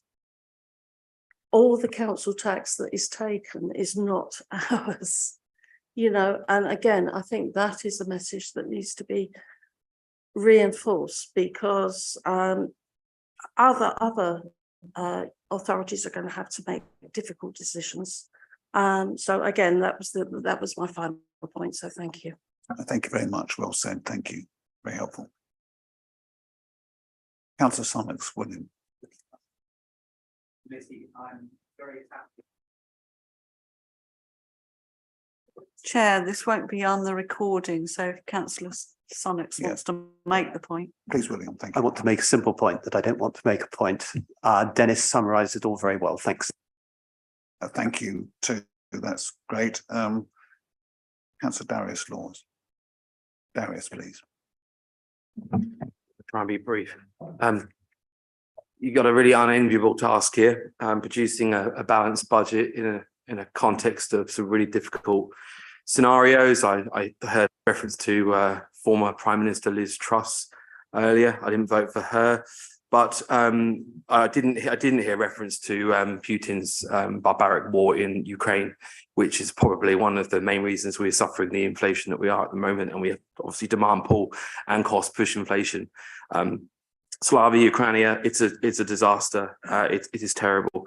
I want to pay personal thanks to the leader, and as a collective cabinet, obviously you've authorised the leader to do this way. You know, we've had an open book approach in spirit, and I know that there is a technical challenge at the moment around the balance sheet, and I think I just wanted to clarify, as the group leader of the opposition, the questioning is coming from a positive place, a place of wishing to gain greater understanding. Okay, there is no inference of anything untoward or any problems here. It's from a positive place, and I think it is a legitimate question to ask why we can't see a balance sheet. And I know the accounts aren't audited, but Tendering, Braintree and Chelmsford have all made theirs available. And I think that's where it's legitimate. We don't know how much money is in the bank, and we don't know how much we're borrowing because we haven't seen the balance sheet. It's legitimate. I'll leave it there. We don't need to go over it again. A large area of the council's budget is obviously waste, and it's pleasing actually to hear now members of different parties talk very openly about the way in which we're doing stuff. So Councillor Goss, who I know immerses himself in this matter, he is absolutely spot on, and he makes the point that it wouldn't work in the Dutch Quarter to have wheelie bins because there isn't rear access. You're on a slope, you're so close to the city centre that you might have some hijinks, all sorts of challenges. But Councillor Pearson from the Labour Party is also right. Our members of staff, whether they are in-house, whether they are commissioned, it doesn't matter, they're human beings. They're having to go through an arduous session, particularly in the extreme heats we're seeing now in the summer. So we should think about them. And I've been on a journey with wheelie bins. But I'm seeing the way to go with this in the long run. I struggle with this whole area because, and I'm grateful that former Green colleague, now Labour, is back in the room because I wanted to hear this. But I struggle with all of this area because, you know, 10 miles that way to the south, Councillor Mannion's beer bottles are being collected. Okay, 10 miles to the south, just to the west, Councillor Davidson's wine bottles are being collected. But 6 miles that way, and my wine bottles are not being collected. And there's 1,000 people living where I live. So I don't really get that. And, you know, we have to also have the conversation about carbon footprint, because it's all very well saying, you know, isn't it wonderful? Everything's green, our vehicles are green, and we're recycling. But where's all the metals coming from to power the batteries? You know, we need to be really open book about this. And I think actually some work needs to be done nationally around it. It's all very well virtue signaling and me washing up my yogurt pots, but knowing full well that plastic probably isn't going to be cycled, but will be shipped off in bales to Sweden and incinerated. That ain't green. And it's not green necessarily to pick up some of the other products that are being picked up. It's a huge area. And I just kind of wanted to put on record really that, because I hear occasionally, well, you know, government grant has been reduced to local authorities and the budget is in the state that it is because of that. That may be the case, but also it's worth me pointing out that since 1986, there's only been 2 years of the Conservative administration in here. So the budget that you're working with is potentially a budget that, if we were looking at it fresh from a completely starting on zero day one, it might look different. I think the future, and you need to be alive to this, is about working with other authorities. And whether that is a commissioning model, I don't know. But what I'm pretty sure is that whether it's the annual elections or whether it's the coalition administration, what we've got right now isn't as good as it could be. And I think we all kind of know it. And we need to look across the borders, because 6 miles that way, they're doing something very differently to 10 miles that way. It doesn't make any sense. We will be here as a constructive opposition. We appreciate where you've been open in spirit. The point remains about the balance sheet. I wish you well, and we look forward to hearing the amendments that you're delivering. Martin, you might want to say thank you. Yeah, Go for that. I think I might fall off my chair and recycle myself. I'm actually quite pleased to hear your change of view. And obviously, you know, we have some exchanges outside of the council chamber. I think we get on very well. And I know you've moved your opposition from weekly collections. You now accept fortnightly, and you and I have given each other recycling advice, actually, which we both benefited from. Interesting you mentioned about staff, and it was also mentioned earlier by Councillor Pearson. I see our waste crews out quite often in the morning, because you've seen me running into traffic and picking up yogurt pots and whatever else. And our staff wave at me as they're driving around early in the morning. And actually, some of the crew actually did stop when I was doing what I normally do with litter picking. They said, "When are we getting wheelie bins? When are we getting wheelie bins? Because it's so much better for the staff and sickness." So they recognise it. And that's just from a conversation on the street with our staff. So clearly they're passionate about changing to one collection system. Because let's be frank, what we've got isn't good enough, picking up on your point. And actually a hybrid system, we've probably got one of the most expensive waste collection systems, because we're collecting 17,000 houses and growing in the north of Colchester with wheelie bins. And then the rest of Colchester is on black sack. And that means we've got different vehicles and different approaches to things. So absolutely a uniform approach, whatever it is absolutely right. And your bigger observation about other councils, it is absolutely bonkers that you can move. I had a friend that lived in Kent. He moved from one village to another, and the collection system was completely different. It's bonkers what we do in this country with waste, but I welcome your views. And I absolutely support a uniform, one size fits all, where appropriate, waste collection system that's fit for the 21st century, is good value for money and takes into account absolutely our staff and their well-being. So thank you. Darius, would you like to come back? Thank you for that. I think it's great that you're alive to this, and I think you do genuinely want to look across borders and not see rivers and lines on OS maps as a reason not to do something. A little plea really, and it's around residual waste, because one of the reasons what historically, as when I was a councillor in the then town centre, I wasn't comfortable with wheelie bins, was because I had people in their 70s living in houses typically built in the 1970s who were concerned that without a weekly collection, a wheelie bin might get full. It might get full. We all know it gets full over Christmas, don't we? It might get full and it might get heavy. And I think we just need to be a bit aware of people that perhaps are at that stage of life who aren't as physically capable. And equally, we need to be mindful of young families. And I actually was someone that really struggled with the 3-bag collection when I had my first child. We didn't go for the special exemption. I know it was there. But we've got to be careful with that. And I say that because people obviously don't want nappies hanging around in houses that don't necessarily have much space, or flats that don't have space. But also there is that kind of just general, it's not very nice in the summer vibe, because I saw maggots on a wheelie bin this summer. And I know that those wheelie bins are collected every 2 weeks. So it was just bad luck that maybe some sugary substance got spilt over it or something. But we've got to be conscious of that as well. So the residual waste thing is something that I'm kind of keeping an eye on. Thank you very much. I mean, before you go, just sort of say thank you for your wider points at the start. You're welcome for what we're seeking to do together and the spirit of it all. Absolutely take that. Also accept who couldn't, but the external factors on this country and its internal inflation are so significant, and we're not over this yet. You know, for those who are interested, there's a huge issue or question mark about fertilizers, where they come from, the impact on food prices and the cost of living, and the reality of how people adjust to that. So there's a big story to walk through or be aware of on this. Could be, you know, on the narrower question of waste and its collection and what we can do together as we develop up the scheme.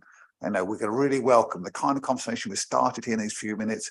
I know Steph is engaged with the county council, because your point about cross boundaries, it links to other conversations around devolution. Starts with cooperation. So in lots of respects, in this area elsewhere, we have to be open, and we're being really straightforward and saying, yes, we are with you, but with other local authorities. Okay. Martin. Yeah, it's a good segue, because as you know, I've got another meeting I need to go to, unfortunately.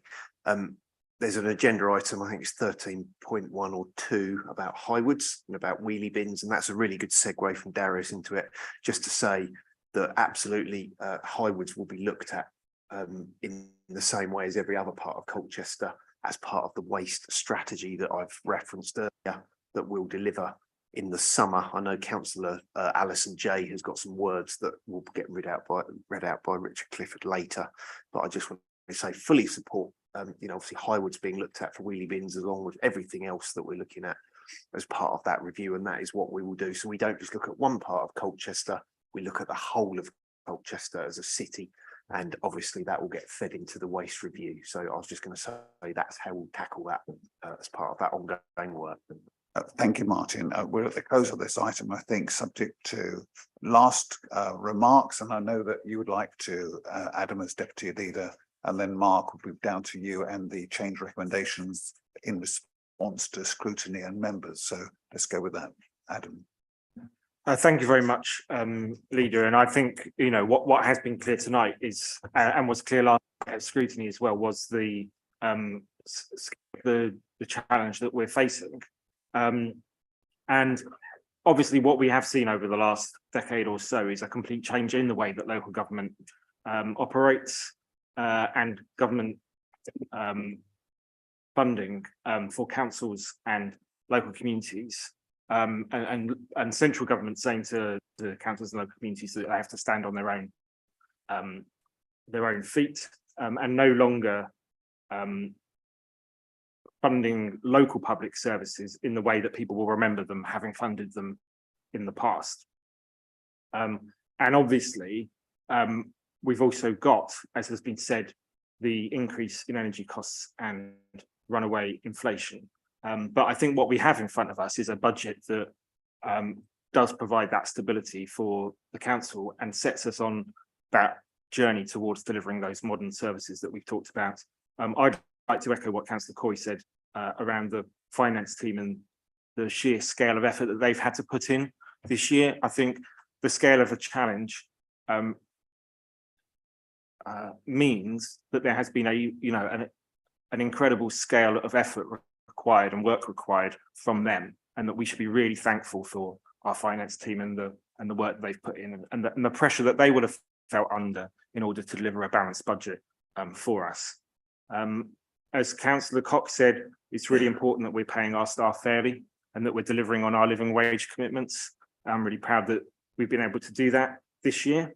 And as we've said, we are going to have to change the way that we deliver things and deliver value for money for our residents. And I suppose it's probably just worth putting on record for people who may have heard Councillor Law's remarks that, of course, his collection of bottles is different because he lives outside the Colchester City Council area. Not everybody might be aware of that. But I think the other thing that we've said around the decisions that we have made and the decisions that we haven't is that we want to continue to deliver that breadth of council services. So obviously, people will look at those things like sport and leisure, and other councils are having to shut those sorts of facilities. And right now we're saying we don't want to do that because we know that having a facility where people can, for example, take their kids to learn how to swim is a really important part of, a place that people want to live in as well. So I think that the clarifications that we heard from scrutiny are really important. The recommendations that we heard from members last night and the additional changes that we're going to make to this budget are also really important because they demonstrate that we're listening, that we know the commitment that people want for their communities in their own local neighbourhoods too. Thank you, Leader. Thank you very much indeed. I go to Mark to close. Thank you, Leader, and thank you for those who've come to the table and round the table had a discussion this evening on the budget. We will continue to discuss and make sure we cross the T's and dot the I's, but we're almost there. In the recommendations, Leader, we have recommendation 2, 2.1, 2.2, 2.3, 2.4, 2.5, and 2.6 to agree, but we are amending, making amendments to additionally add these points that we've referred to that show some technical changes, some principle and policy changes, and they are as follows. We have them in front of us. They will be published in the report, but I'll just verbalise them for the recording. They are amendments to Table D, which outline different ways in which we're making savings. However, we're going to remove the saving 3, which is about neighbourhoods and their discretionary services that we provide. We looked at a saving of £300,000. We are removing that, so we will not make that saving. We will continue for a number of reasons, councillors, public reasons that we believe this should be kept. And we've been able to do that by balancing in other ways. One of those, Leader, you understood last night when scrutiny raised this point that actually the garden waste income is very modest and actually too modest. So we should budget for a higher income from that service. And we increase the budget figure from £200,000 to £600,000 of income. That will help cover the removal of the reduction in neighbourhood services and 2 of the following points. Point 26, which was seeing a removal of the tree maintenance work that we do with the service level agreement that we have with Essex County Council, saving £50,000. We're not going to remove that. So we will ensure that we can continue the maintenance that we agree to do on behalf of Essex County Council. And to add an additional item that we again spoke about earlier to do with the city centre and the budget you suggested that ensures we maintain, repair and respond very quickly to town centre repairs. As we know, this is the jewel in our crown And that's £50,000 that will allow that immediate service to be available. So those are the amendments we'd like to make. And we have said we will refine them as best as possible, and maybe some changes that we write in also that include comments from the scrutiny panel. Otherwise, Leader, those are the main adjustments. One extra adjustment that you in particular have looked into, and we've had our officers research, was a good recommendation again from other councillors, was to look at the levelling up and regeneration bill, which allows us to permits us to apply 100% premium council tax charge to be levied on second homes, and we are looking to implement that, again looking at adjustments within that policy, but we are able to do it with a year's notice from effect the April the 1st, 2024. So we'll include that in the budget as well. So those are the two main amendments, 2.7, 2.8, that will be written into the report. The rest is in front of us this evening. Thank you. Thank you. There's no final closing remarks then, Mark. Then specifically the recommendations are as stated in the report. The detail will be changing as set out in the usual form and fashion. Do we agree? Thank you. We're going to give a break. Is there anything else we need to pick up? Thank you. And I should add, it was made plain earlier with Councillor Willards here at the table that we accept and the recommendations, and thank him again for the work of the committee last night. So we're closed for 10 minutes or so just to stretch our legs and then return to the balance of the business. Thank you all very much indeed.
Thank you very much, Steph.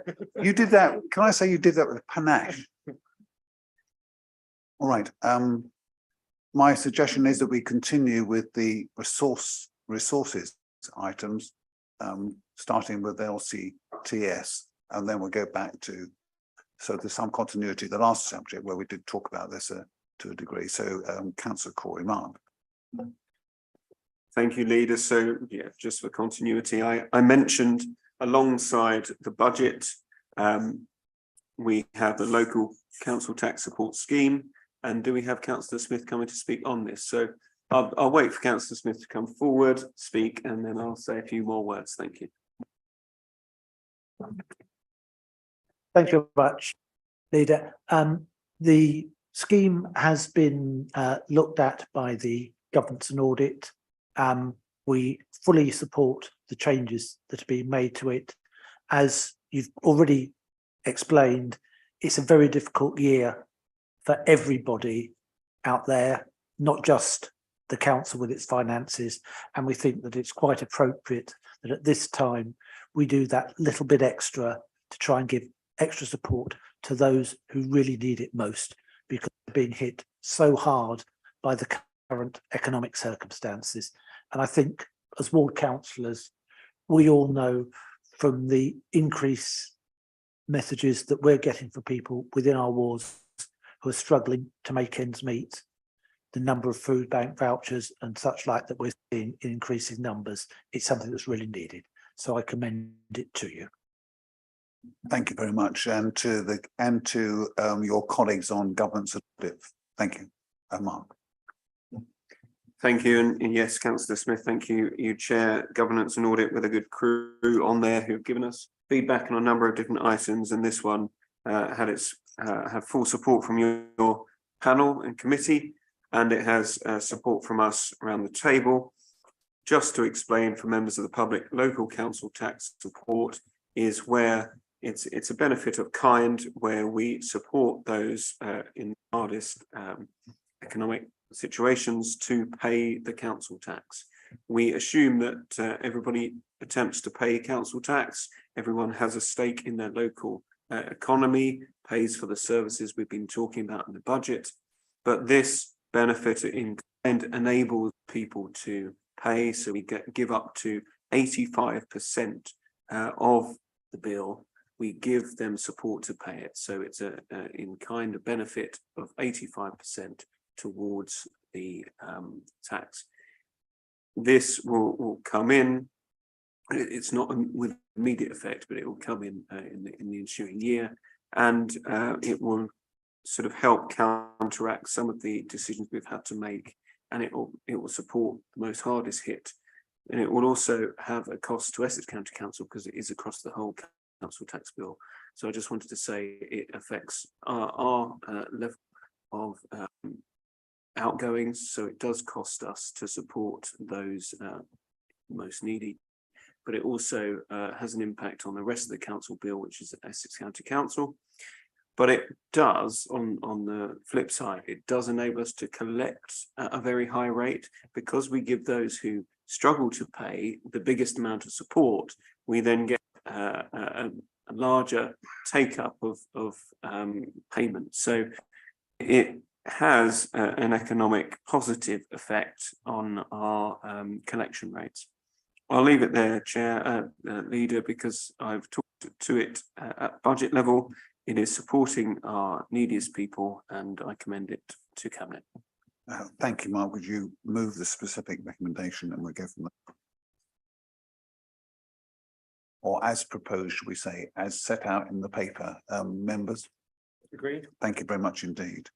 Mark, you have a further item, I believe, to follow. Thank you. Yes, this is about the pay award. We'll just get to the correct recommendations.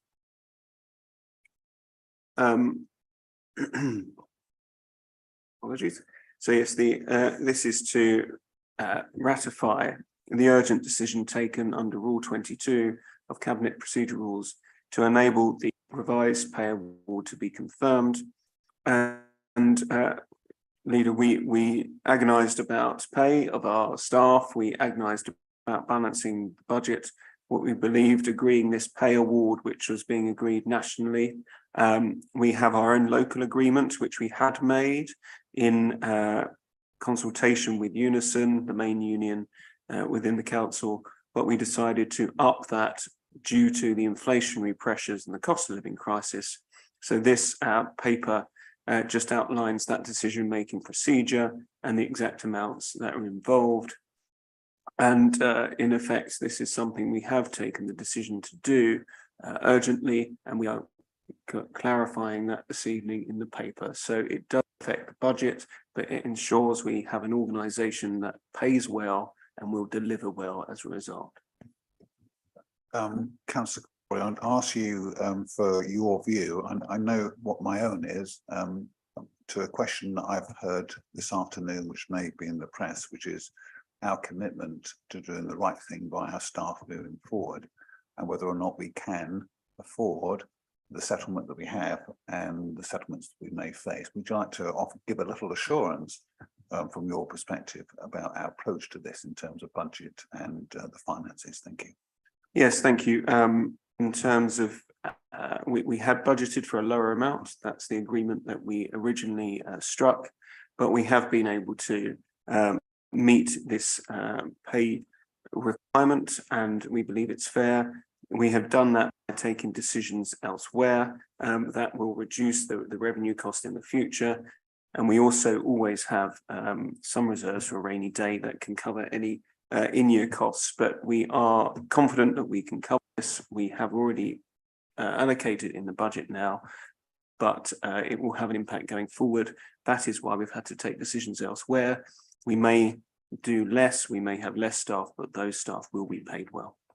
Thank you. And that includes, of course, our commitment to ourselves and our subcontractors for the real living wage, or something which I know we have a real pride that shows and demonstrates our commitment to looking after those who work for us and their families as a further consequence of that.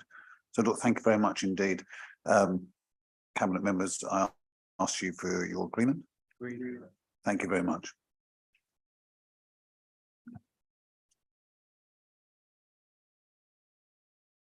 For the hundreds watching, we're now going to skip around the agenda again and go back to this strategy items, of which, and I'll be corrected, I know immediately by officers if I don't get this right, to which they say again, which will be the LGA peer challenge. They're all nodding, that's very encouraging, on which we will have a speaker, I think. Councillor Willits. Dennis, you're on again.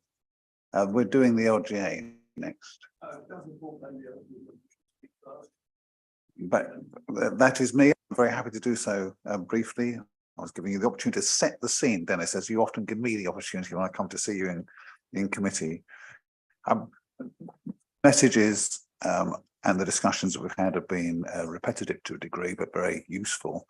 We drew into the council, the executive leadership of the council, of this council, Pam Donnelly, at the heart of those conversations around what should we do looking forward about remodeling, reshaping the council to ensure that we are cost effective and able to meet the many demands of us, and set in train some work with our support, which ended up with the LGA coming in with an independent assessment, really positive assessment of the many qualities of this place as a place to live in and visit.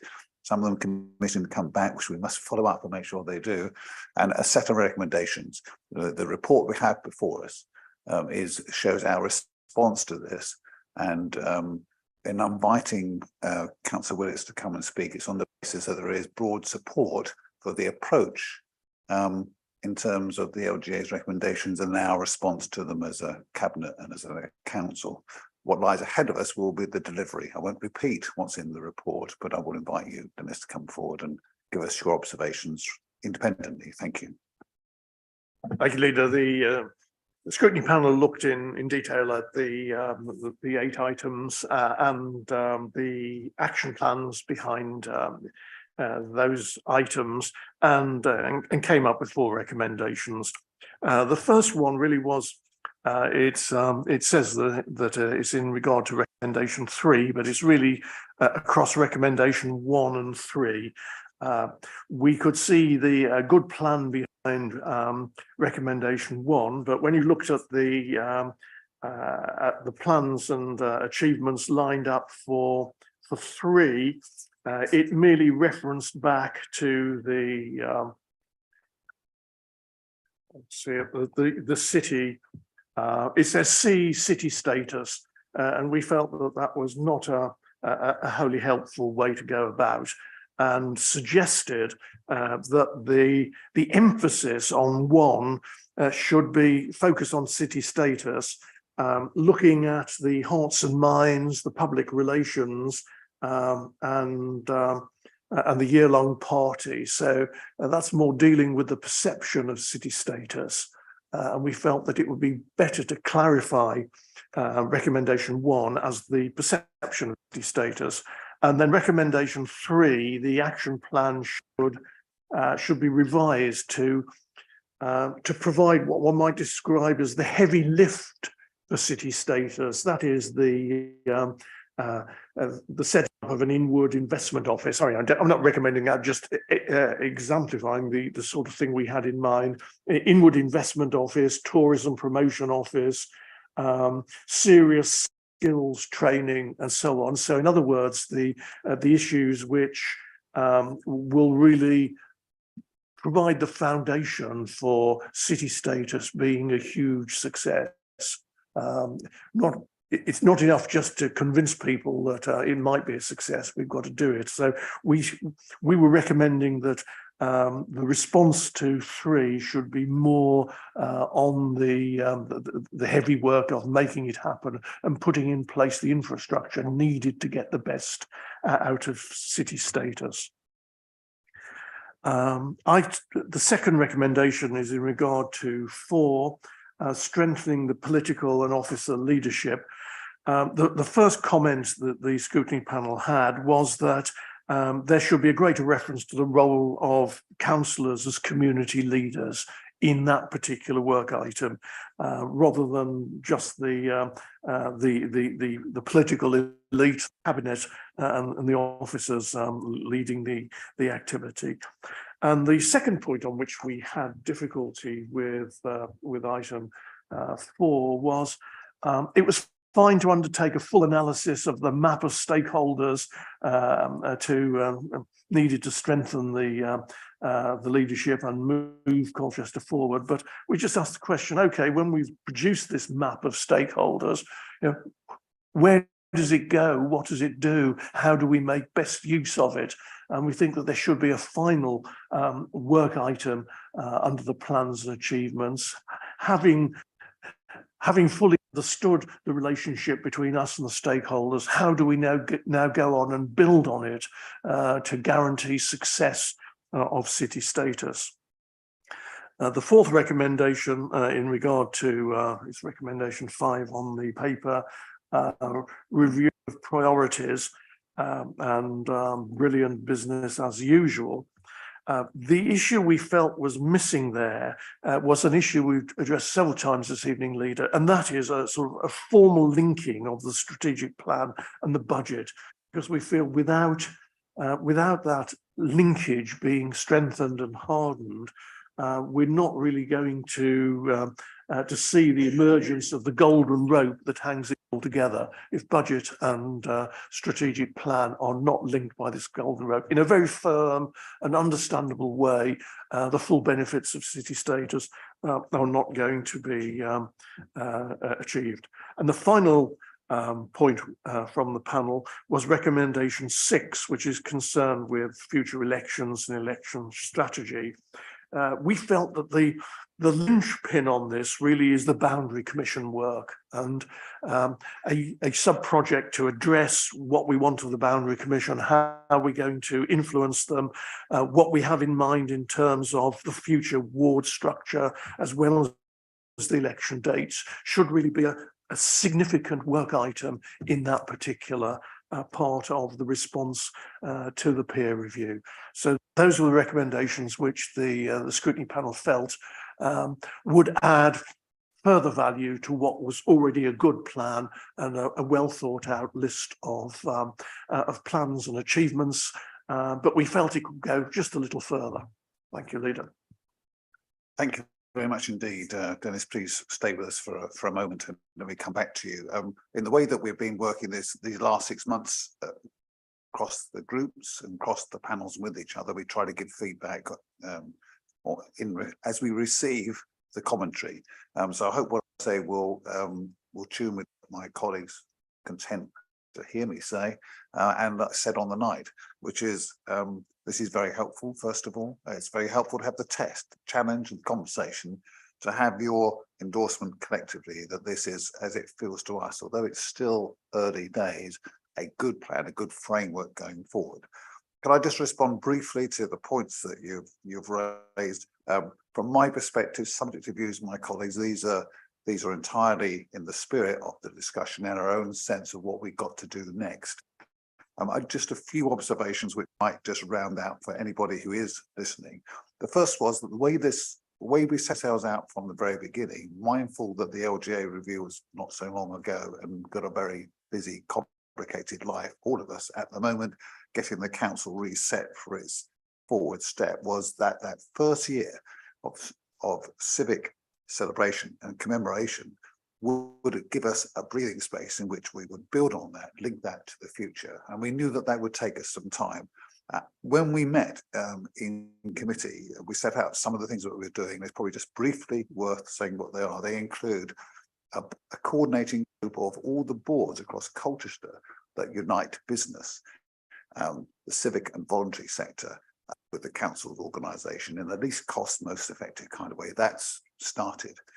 Drawing in ambassadors as leaders, often business leaders, and not always associated with politics, but caring deeply about their community, drawing them in. So you have a boards plus ambassadors and a community leaders approach. This will take us a little while to make some pace, but this will be where you will see and where we hope to find some extra depth as we develop how we exploit, how we use in the best sense civic status, city status in a way which brings lasting benefit. But I don't want to say anything other than just that. I think there are points of detail around this. We will have a delivery plan. We talked about that earlier. That will give some substance and connection between strategic plan and the needs of the moment. But there is a lot here that's very helpful. And I would propose to colleagues that we take this and wrap whatever we can of this into the next version of the plan, and be happy to talk to you again.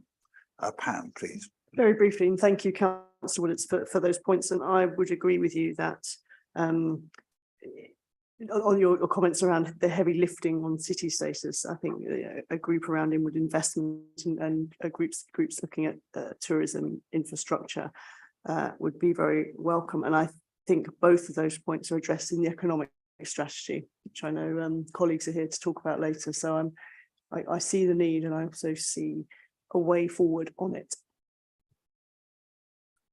Thank you very much, Pam. Any other responses to the recommendations? Thank you for making the one about the economics, because this is a conversation we have, and Deputy Leader will get to this later on, the importance of having not just a really rich understanding, which we do, but then turning that rich understanding into drawing investment. We have some real successes on this, which we don't talk about enough, I think, but competence is one thing, execution is always the next. So look, I'll put it to colleagues who we agree. Thank you very much indeed, Dennis. Thank you for staying on through the evening. I know you had an enjoyable time last night. Thank you for all work and the work of the committee. Thank you, Leader. I think the scrutiny panel is a team of councillors who are in a hurry. And the idea of breathing spaces to rest, recover and decide what to do next is anathema to them. They want to go get it, Leader. Quite right too.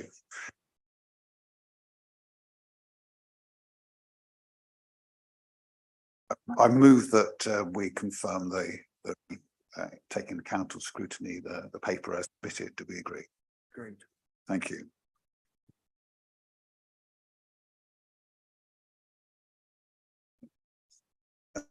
Next item, I'll remind you, thank you, Adam, is KPIs. and half year performance, both on the KPIs and on the strategic plan. Given the length of time we spent walking through this in other fora, my recommendations tonight are to take them in the round because the spirit of them is the same. But what we have here is rich documentation which captures past intention and shows performance. And our performance is a mixture of on the button, met well, falling short, but in no respects in past discussion, nor to my eye, have we such shortfalls as to give us a deep concern. And the spirit in which we work on this, it's the half-yearly report, and Mr. Block here will always welcome leaning into the conversation if necessary. The spirit in which we address this is to accept that the long shadow of the pandemic has cast some objectives into real, put them in a real challenging position. But as I say, without repeating, everything is in the papers we've got here, as we should. A rich description tested through a scrutiny committee, governance and audit. And I'm content that this should be accepted as it stands, as the recommendations set it out. I add one extra point, and it's been said in this talk through in committee, which is this, that we have to reset for the year ahead. In resetting what we do for the year ahead, we will be wise to look at the performance that's emerging and the costs of doing better than that performance. And indeed, in some respects, the cost of holding to performance that's beyond target. So this is information to show where we are, but it's information to help us shape what we will do in the future. That's contextual, but the reports, the two reports as laid, and we're content to agree. Great. Thank you.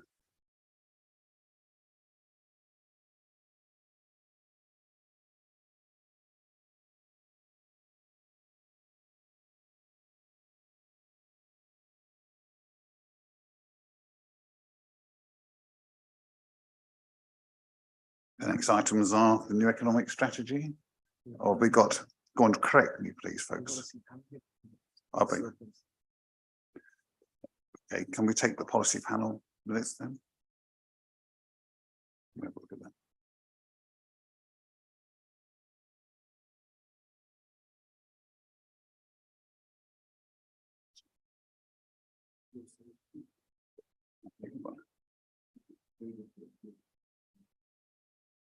Item 9.4, yes, how do we say on the future of Colchester? Excuse me, folks.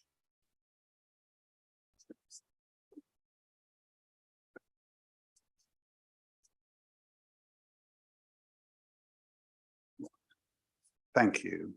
Thank you for the reminder. This has been picked up by earlier business discussions with the chair of the policy panel.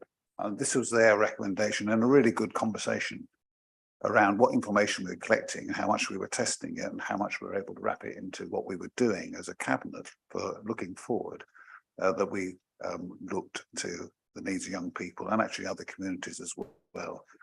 We had some great analysis from our team, and it's documented in that report actually earlier. So in that spirit, I would suggest we just we have accepted this in practical terms, and I just ask that we record that as such being our response. Agreed.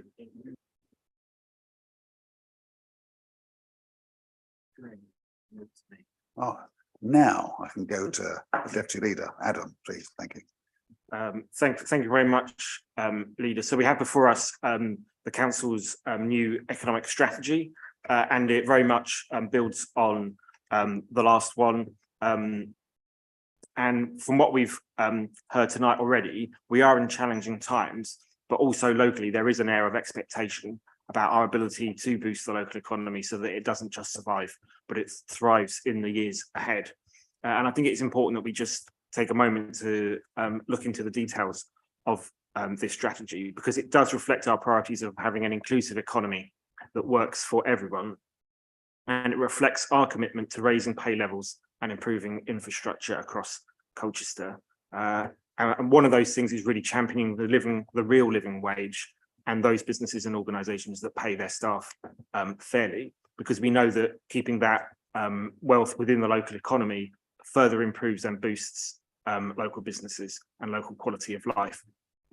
And the strategy sets out how we will enable Colchester to compete for future talent, investment and influence, and improving people's lives and tackling inequalities by improving skills, encouraging jobs growth, influencing health and transport choices, and delivering more effective digital connectivity that will benefit companies of all sizes and all of their workers.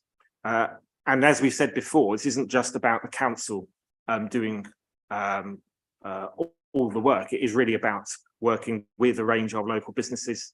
So many of the local anchor institutions like the University and Colchester Institute, Business Improvement District, and organisations that support local businesses, and our wider engagement with other local authorities and the County Council through the North Essex Economic Board. And so it is about our people, it's about our place in Colchester as a city of the future, about working with partners, and that we put tackling the climate emergency, decarbonising our local economy and reducing the environmental impact of business too. There are a range of programmes and initiatives for us to look forward to, including delivering the projects from the town deal, a number of new grant schemes that we have, including the Shared Prosperity Fund and the Rural Prosperity Fund, the Colchester Skills Programme led by the Ambassadors Group, a new digital strategy in partnership with our council companies, and of course, most excitingly, in the past week as well, delivering on our Levelling Up Fund project too. So there is, in challenging times, some still hope and excitement for real investment in Colchester for the future. And just to end, I really like to thank the team that put this together, in particular Karen Turnbull is here tonight, because the work that they do, work that Karen does across a whole breadth of businesses, of organisations, really helps to gel all of this work together. Thank you, Leader. Thank you very much. Any other remarks on this item? If not, on our collective behalf, reinforce those thanks to you, Karen, and your colleagues. We are lucky, it's a small group, but the quality of their commitment, their passion and their knowledge is a real help. And what it means, it does make a difference. If we are credible and professional as individuals and our officers exude the same or even greater qualities, that makes a difference when you're having those conversations, Karen, you do have with businesses, the Business Improvement District and their leadership. And then that eventually does translate to some decisions about coming to a city. And it's a point I made earlier, that city status is making a difference to some of the ways in which people look at this place. And that's just fantastic news. So, and it's personal to you and Matt and Matthew and others, but please pass on our thanks to you and your leadership and the team, Richard, as well. Okay, so agreed? Super stuff. And on to you, Adam, again. Thank you very much, Leader. So we had some recommendations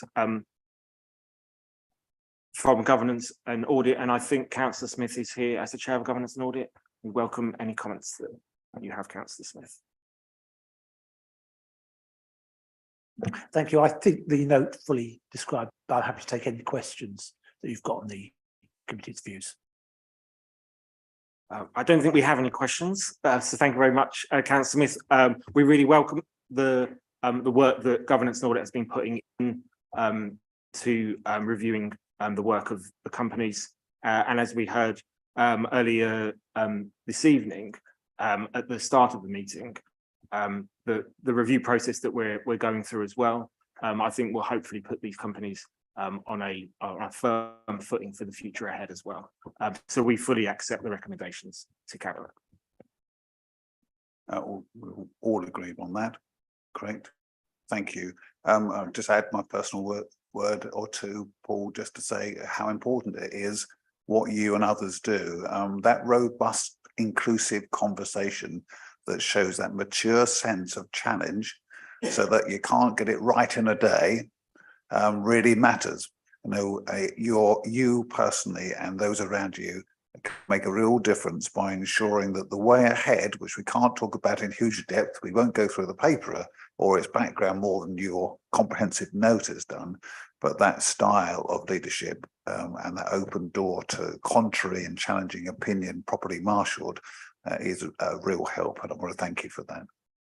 Thank you. And I think I should also thank all the members of the panel when they looked at those issues for the way that it was taken. It's clear that it's always an issue when things go wrong. It's much more of an issue if people don't realise things have gone wrong and they're not prepared to fix them. I think what we're seeing here is a very clear determination on all parties to fix the things and to make what we've got there a good and worthwhile investment that continues to add value to the city of Colchester. Thank you. That's very well said. And it's that family of organisations take on this, our collective responsibilities and our care for our staff, the talent of which, Adam, you and I and others have talked through, our wish to retain and apply them to the challenges that lie ahead.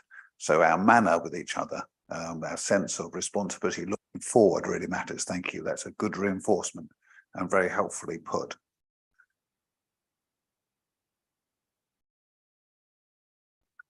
Julie, please. Thank you, Leader. I will speak to the two reports under 12(1) and (2) together, if I may, because they cover the same sort of focus. The investments under these budgets are delivering the priorities set out in the council's asset management strategy, including maintaining stock condition, matching the Decent Homes standard. I wanted to draw attention to a few things, specifically our commitment to achieve an EPC rating of C energy efficiency standard by 2030 in the programme of works. We submitted a 1 million bid to the Social Housing Decarbonisation Fund to help achieve this standard. The budget includes building safety checks, fire risk assessments, are all conducted to ensure tenant safety. We continue our programme of acquisitions and new build schemes, increasing our supply of much needed social housing in Colchester. I wanted to draw attention to work on Elfrida House in Shrub End, which should be completed in the next financial year. The CBH management fee is funded by the council, includes additional support to help advise and support tenants with the cost of living crisis. All of these delivery cost money, and with the increasing regulation and requirements being placed on social housing providers, the government and the regulator, coupled with high inflation, energy costs and rising interest rates, we're having to find ways of being more efficient. The government has imposed a rent ceiling of 7% in 2023/24, abandoning their policy of increasing rents in line with inflation. Nobody wants to see a 7% increase in rents, but I've spent a lot of time looking at how they compare with rents in the private sector, and they are more than competitive. In many cases, they're completely incomparable with what is being paid in the private sector. I just wanted to dwell on the position regarding sheltered housing. Traditionally, we've included the utility costs in those rents, but because of the large increase that would have levied against sheltered housing tenants, we capped that at 50% of the cost of that, which further demonstrates our commitment to helping the most needy in our society. Just to say that the measures that have been taken in terms of the government's position and the regulator, this has had a detrimental effect on the HRA business plan, and over the next year or so we'll have to look at the long-term viability of our HRA. I will leave it there, Leader. You've got recommendations at 2.1 in terms of the report at 12.1 on the housing revenue account estimates, and the recommendation under 2.1 and 2.2 under the housing investment programme. Thank you very much, Councillor Young, Julie. Any other observations?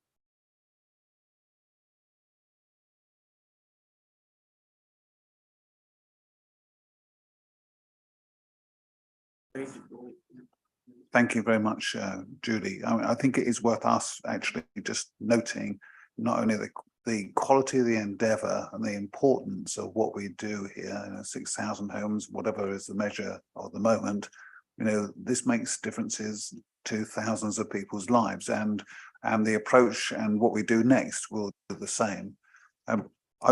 One extra comment for us is that we need to look at the HRA in the round.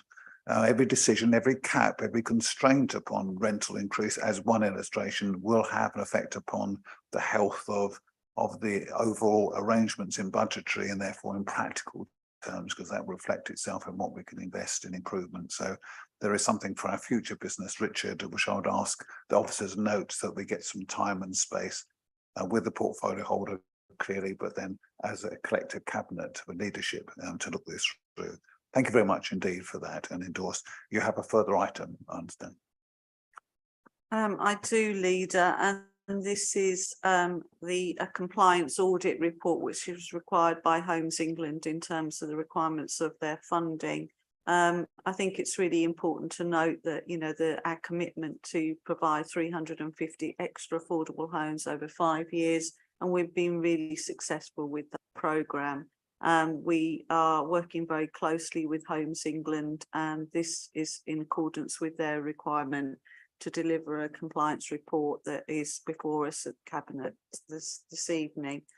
So I just refer you to the recommendation at 2.1 to note the contents of the report. Thank you, Leader. Thank you, Julie. Noted. Thank you. Our next item, I think we go now on to waste and recycling. We've got a return to the Highwoods item, which Councillor Goss did speak, but we've got a representation from a fellow member. Thank you, Chair. Yes, we have a submission from Councillor Jay, who has provided some comments as follows. As newly elected councillor for the Highwoods ward, I have received a lot of feedback, both via Facebook and face-to-face, about the need for wheelie bins. As a resident, I can only agree that recent consultations have been flawed with poor communication, no online option, and subject to postal charges or hand delivery. There were no facts presented in terms of adopting the use of wheelie bins and its impact on recycling rates and costs. Residents need to make a considered and balanced decision if further consultation is offered to them. Resident preference is for the use of wheelie bins, but I would like to see this reviewed as part of the wider review of waste strategy, with proper consideration given to the issues in the ward. Flats, narrow roads, lack of storage space due to local build designs, costs of any new equipment stroke vehicles. So a costed and robust proposal with a decision which can be rationalised and communicated properly to all residents. I believe this should be a strategy decision and that further consultation would not be useful. Thank you very much indeed. Adam. Thank you very much, Leader. Councillor Law originally brought this motion to a meeting of full council, and full council decided that evening that it did not want to debate the item. Unfortunately, Councillor Laws wasn't available to make this evening's meeting of Cabinet owing to other engagements. But I think, as is clear from the motion itself, and as we've heard from Councillor Jay as well, that local residents have been stymied by previous consultations, and I'm sure that local residents will really want to engage with the waste strategy work as it comes forward. It was very interesting to hear from Councillor Goss earlier on tonight, his willingness to move at speed, I think, in terms of wheelie bins, and he certainly mentioned wheelie bins in Highwoods. So I'm sure that local residents will be keen to have heard that too. Thank you. Thank you. And just to say it a little louder, we all have an interest across the city in all its forms in doing this well, this waste strategy, working cross-party on this. And I'm sure the same will be true in Highwoods, but I think for just the record, I ask that I think we can endorse this, because the principles set out here, the kind of things that we're going to be walking through to recognise constraints and opportunities and to agree to do it well. So if you're content, let's just note Councillor and welcome Councillor Jay's observations. Thank you very much indeed. I think that brings us towards the close. I'm happy to be told